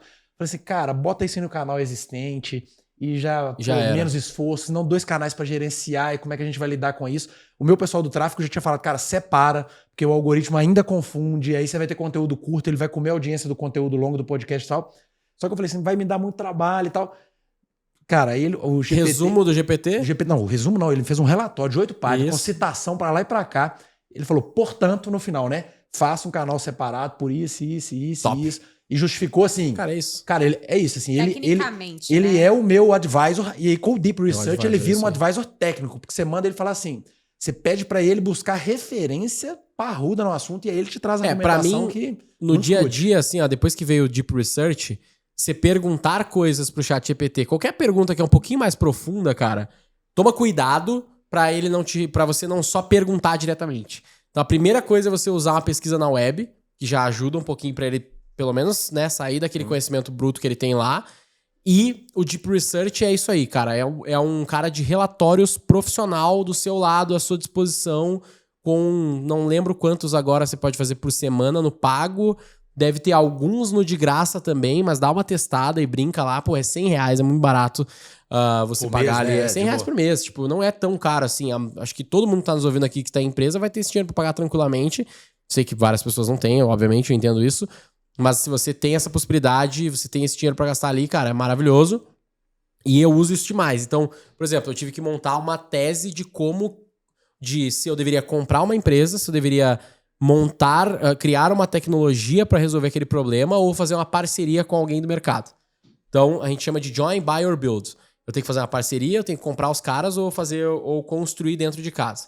Então, imagina que se eu na V4 vou fazer uma parceria com o negócio de vocês lá de descobrir as questões lá de incentivos. Fomento para inovação. Fomento por inovação. Eu vou fazer uma parceria com eles e vou plugar, vamos dizer que seja uma tecnologia, tá? Só para facilitar. Perfeito. Fazer uma parceria com a tecnologia de vocês, eu vou comprar essa tecnologia de vocês, comprar a mesma empresa, assim, vou comprar um concorrente, absorver, fazer um M&A, ou eu vou construir essa tecnologia dentro de casa. Como é que você toma essa decisão? Uma decisão complexa, sabe? Tipo, Sim. qual que é o frame? Porque assim, senão fica uma loucura da cabeça dos sócios discutindo um monte de loucura. Cara, eu sem zoeira, assim, ó, fiquei 6 horas num sábado fazendo vários deep researches e eu montei uma planilha com 11 abas, 10 abas. Com critérios para essa decisão aí. Não só critérios, ele avalia os critérios, aí ele avalia os diferenciais competitivos de cada decisão, aí ele avalia a pontuação, tipo uma avaliação, é uma parte de critérios e uma parte de critérios objetivos e pesos, e uma avaliação toda financeira. Então ele avalia todo o financeiro, tipo um DRE das duas frentes, e no final ele junta tudo isso com uma lógica de pontuação somatória de todas elas, e aí me dá uma avaliação mais objetiva, um score de, cara, na ordem, você deveria fazer essa parceria, ou comprar, ou construir em casa. Ou não, você deveria construir em casa e fazer a parceria, ou comprar. Dependendo do que você tem de diferencial, de facilitação, de custo, enfim. Contexto Com interno, caso né? específico, né? Exato. Porque é isso, aí você já trouxe o seu contexto interno, várias informações de dentro, você já pediu para ele olhar para o mercado e buscar as informações lá fora. Ele me entregou um relatório que eu coloquei naqueles negócios de quanto tempo leva para ler, sabe? Aqueles sites que você coloca o texto para ver quanto tempo leva para ler. O relatório, um dos deep researches do ChatGPT, um deles, tá? Eu fiz vários. Um deles levava 1h40 para ler. Caraca. Mano, era bizarro, era tipo, e eu li, e era top. Era, tipo, muito bom, 100% referenciado, nada era loucura. Ah, mas esses bagulhos de ChatGPT, eles alucinam, ouvi falar que eles alucinam, esquece. Deep Research é baseado em texto, é referência. É citação mesmo, literal. É literalmente citação. Cada coisa que ele fala tem um link pra você clicar e ver de onde ele tirou esse negócio. E quanto melhor for o seu prompt, melhor vai funcionar. Então, assim, é pra isso que eu uso ele no dia a dia de aplicativos e pra tirar, e pra me questionar, pra me ajudar a pensar. Tipo, esse é um dos usos que eu mais tenho no dia a dia. Então, por exemplo, eu tô, nesse caso, fazendo uma tese e eu quero críticas, eu quero ideias. Eu fiz uma palestra que eu fiz pra 400 pessoas a palestra. Na verdade, era uma mentoria ao vivo pra 400 pessoas. Cheguei no final, perguntei assim, quem pagaria R$500 por essa aula, que era de graça, né? Falei assim, agora que você terminou aqui, se eu te falasse que isso aqui custaria R$500, você pagaria? Várias pessoas, sim. Aí eu vou fazer uma palestra de IA de novo, que era esse tema, né? Fazer uma palestra de IA de novo, eu queria reformular o meu PPT, porque o jeito que eu fiz a minha palestra, eu literalmente fiz um PPT assim, use cases de AI. Aí eu comecei a vomitar um monte de casos de uso meu de AI e ficou da hora pra caramba a palestra. Só que eu queria fazer um negócio mais estruturado, sabe? Tipo, com mais storytelling e tal. Alguns conceitos. Hoje, vindo pra São Paulo, que eu moro em Valinhos, né? Então eu vim pra cá pro podcast. Aliás, vim só por vocês aqui pra São Paulo. E vim pra cá. A gente vai te devolver em venda pra caramba. Top, não. E naquele negócio lá de. Não, pode ter certeza que eu vou multiplicar seu dinheiro várias vezes. Top. E aí eu vim pra cá, no ChatGPT, conversando com ele no carro, naquele modo de voz. Fiquei exatos 33 minutos e 1 segundo e montei a palestra inteira nova. Então fiquei falando com ele. Tipo, cara, olha só, minha palestra era assim, expliquei, funciona assim, funciona essa lógica de storytelling, coloca esse frame aqui. Eu sempre começo, isso é uma dica meio que uma dica de prompt. Eu vi que você manja disso bastante, mas pra mim, o melhor, entre aspas, prompt, ou o melhor pedido que você pode fazer pra IA é criticar coisas. Nunca é perguntar assim, o que você acha? Um prompt merda. O que você acha sobre isso aqui? Ela sempre vai achar da hora, principalmente a ChatGPT. Todos eles vão falar, cara, você é muito top. Você é extremamente inteligente e, cara, demais. Tipo, geralmente é um output meio assim, com umas ideias. Agora você fala assim, cara, olha só, direto ao ponto, não quero saber nada positivo sobre a minha ideia, eu já acho ela boa e eu não quero saber nenhum ponto positivo, eu quero saber só críticas. Aonde que tá dando errado, aonde que vai dar merda, aonde que eu não sei, quais são os prós e contras disso aqui. Mesmo assim, ele ainda vai te elogiar normalmente, porque a ideia é sua, então ele vai te elogiar. Ele passa o feedback, a lógica do feedback estruturado dele, que ele elogia primeiro pra depois descer a lenha, né? É isso aí. Primeiro ele dá um feedback sanduíche, né? Então ele dá uma maciada e depois ele te derrete. Então assim, mas pedir a crítica é uma muito top, assim, eu faço bastante isso. Legal. E é isso, eu acho. E a ferramenta do marqueteiro, assim, não tem uma que o marqueteiro tem que ter na mão, assim... Google Analytics. Não, mas de AI não sei, mas não de AI necessariamente. Não, tipo assim, alguma ferramenta que, cara, que você abre todo dia. É que eu já não sou mais o marqueteiro da V4, então né? fala então, do Max aí. Então, o que o Max tem lá? então isso que eu ia usa todo perguntar. dia? Eu acho que o que o Max olha todo dia, cara, é um bom dashboard demonstrando o que tá acontecendo no nosso bow tie lá. Da aquisição até o final desse funil de expansão, enfim, Você de tem toda a minha indicador receita, todo o meu funil, todas as Muito quebras legal. desse funil, taxas de conversão que tá rolando, que não tá, o que tá dentro, o que tá fora, como a gente vai otimizar. Eu sei que esses caras olham isso todo dia. Então, um bom Power BI, Looker Studio, sei lá, algum lugar que você tenha clareza desses dashboards é o que você precisa como um bom marqueteiro. Legal. Entendeu? Legal. Seja um Analytics, seja um Power BI, enfim, vai depender do seu caso ali, mas é isso que você precisa. Inclusive, essa vai ser a primeira entrega do V4 Marketing, que é aquela plataforma que a V4 tá criando. Vai ser um grande assessment do marketing do cara, possibilidade dele conectar as contas dele, de anúncio, CRM, enfim, e ter um dashboard free Esse 99, de pipeline- graça, de tudo que tá acontecendo no negócio dele, de graça pra sempre. Como? Quanto que isso vem? Cara, isso deve vir, se tudo der certo, aqui vai ser meio publicamente, né? Então, até o Q4, final do ano aí, início do último então trimestre tá aí do já. ano deve vir. 2025 Essa ainda. primeira versão já deve vir aí. Legal. Sim, legal. 2025 ainda, com certeza. Não, só pra saber se a gente tava falando de 26. Não. Porque a gente fica ansioso aqui pra consumir a ferramenta. Talvez a galera vai ouvir muito falar disso em 26, que é onde a gente deve escalar se tudo der certo. Claro. Mas as primeiras versões vão sair dentro do ano ainda. Legal. Não, muito bom. Show? Foi uma aula, muitíssimo obrigada Eu que pela sua agradeço. disponibilidade, por ter aberto números, De boa. conceitos, contado da sua história e também da V4. E a gente encerra a nossa reunião de diretoria aqui. Até a próxima. Até a próxima, pessoal. Valeu, pessoal. Obrigado.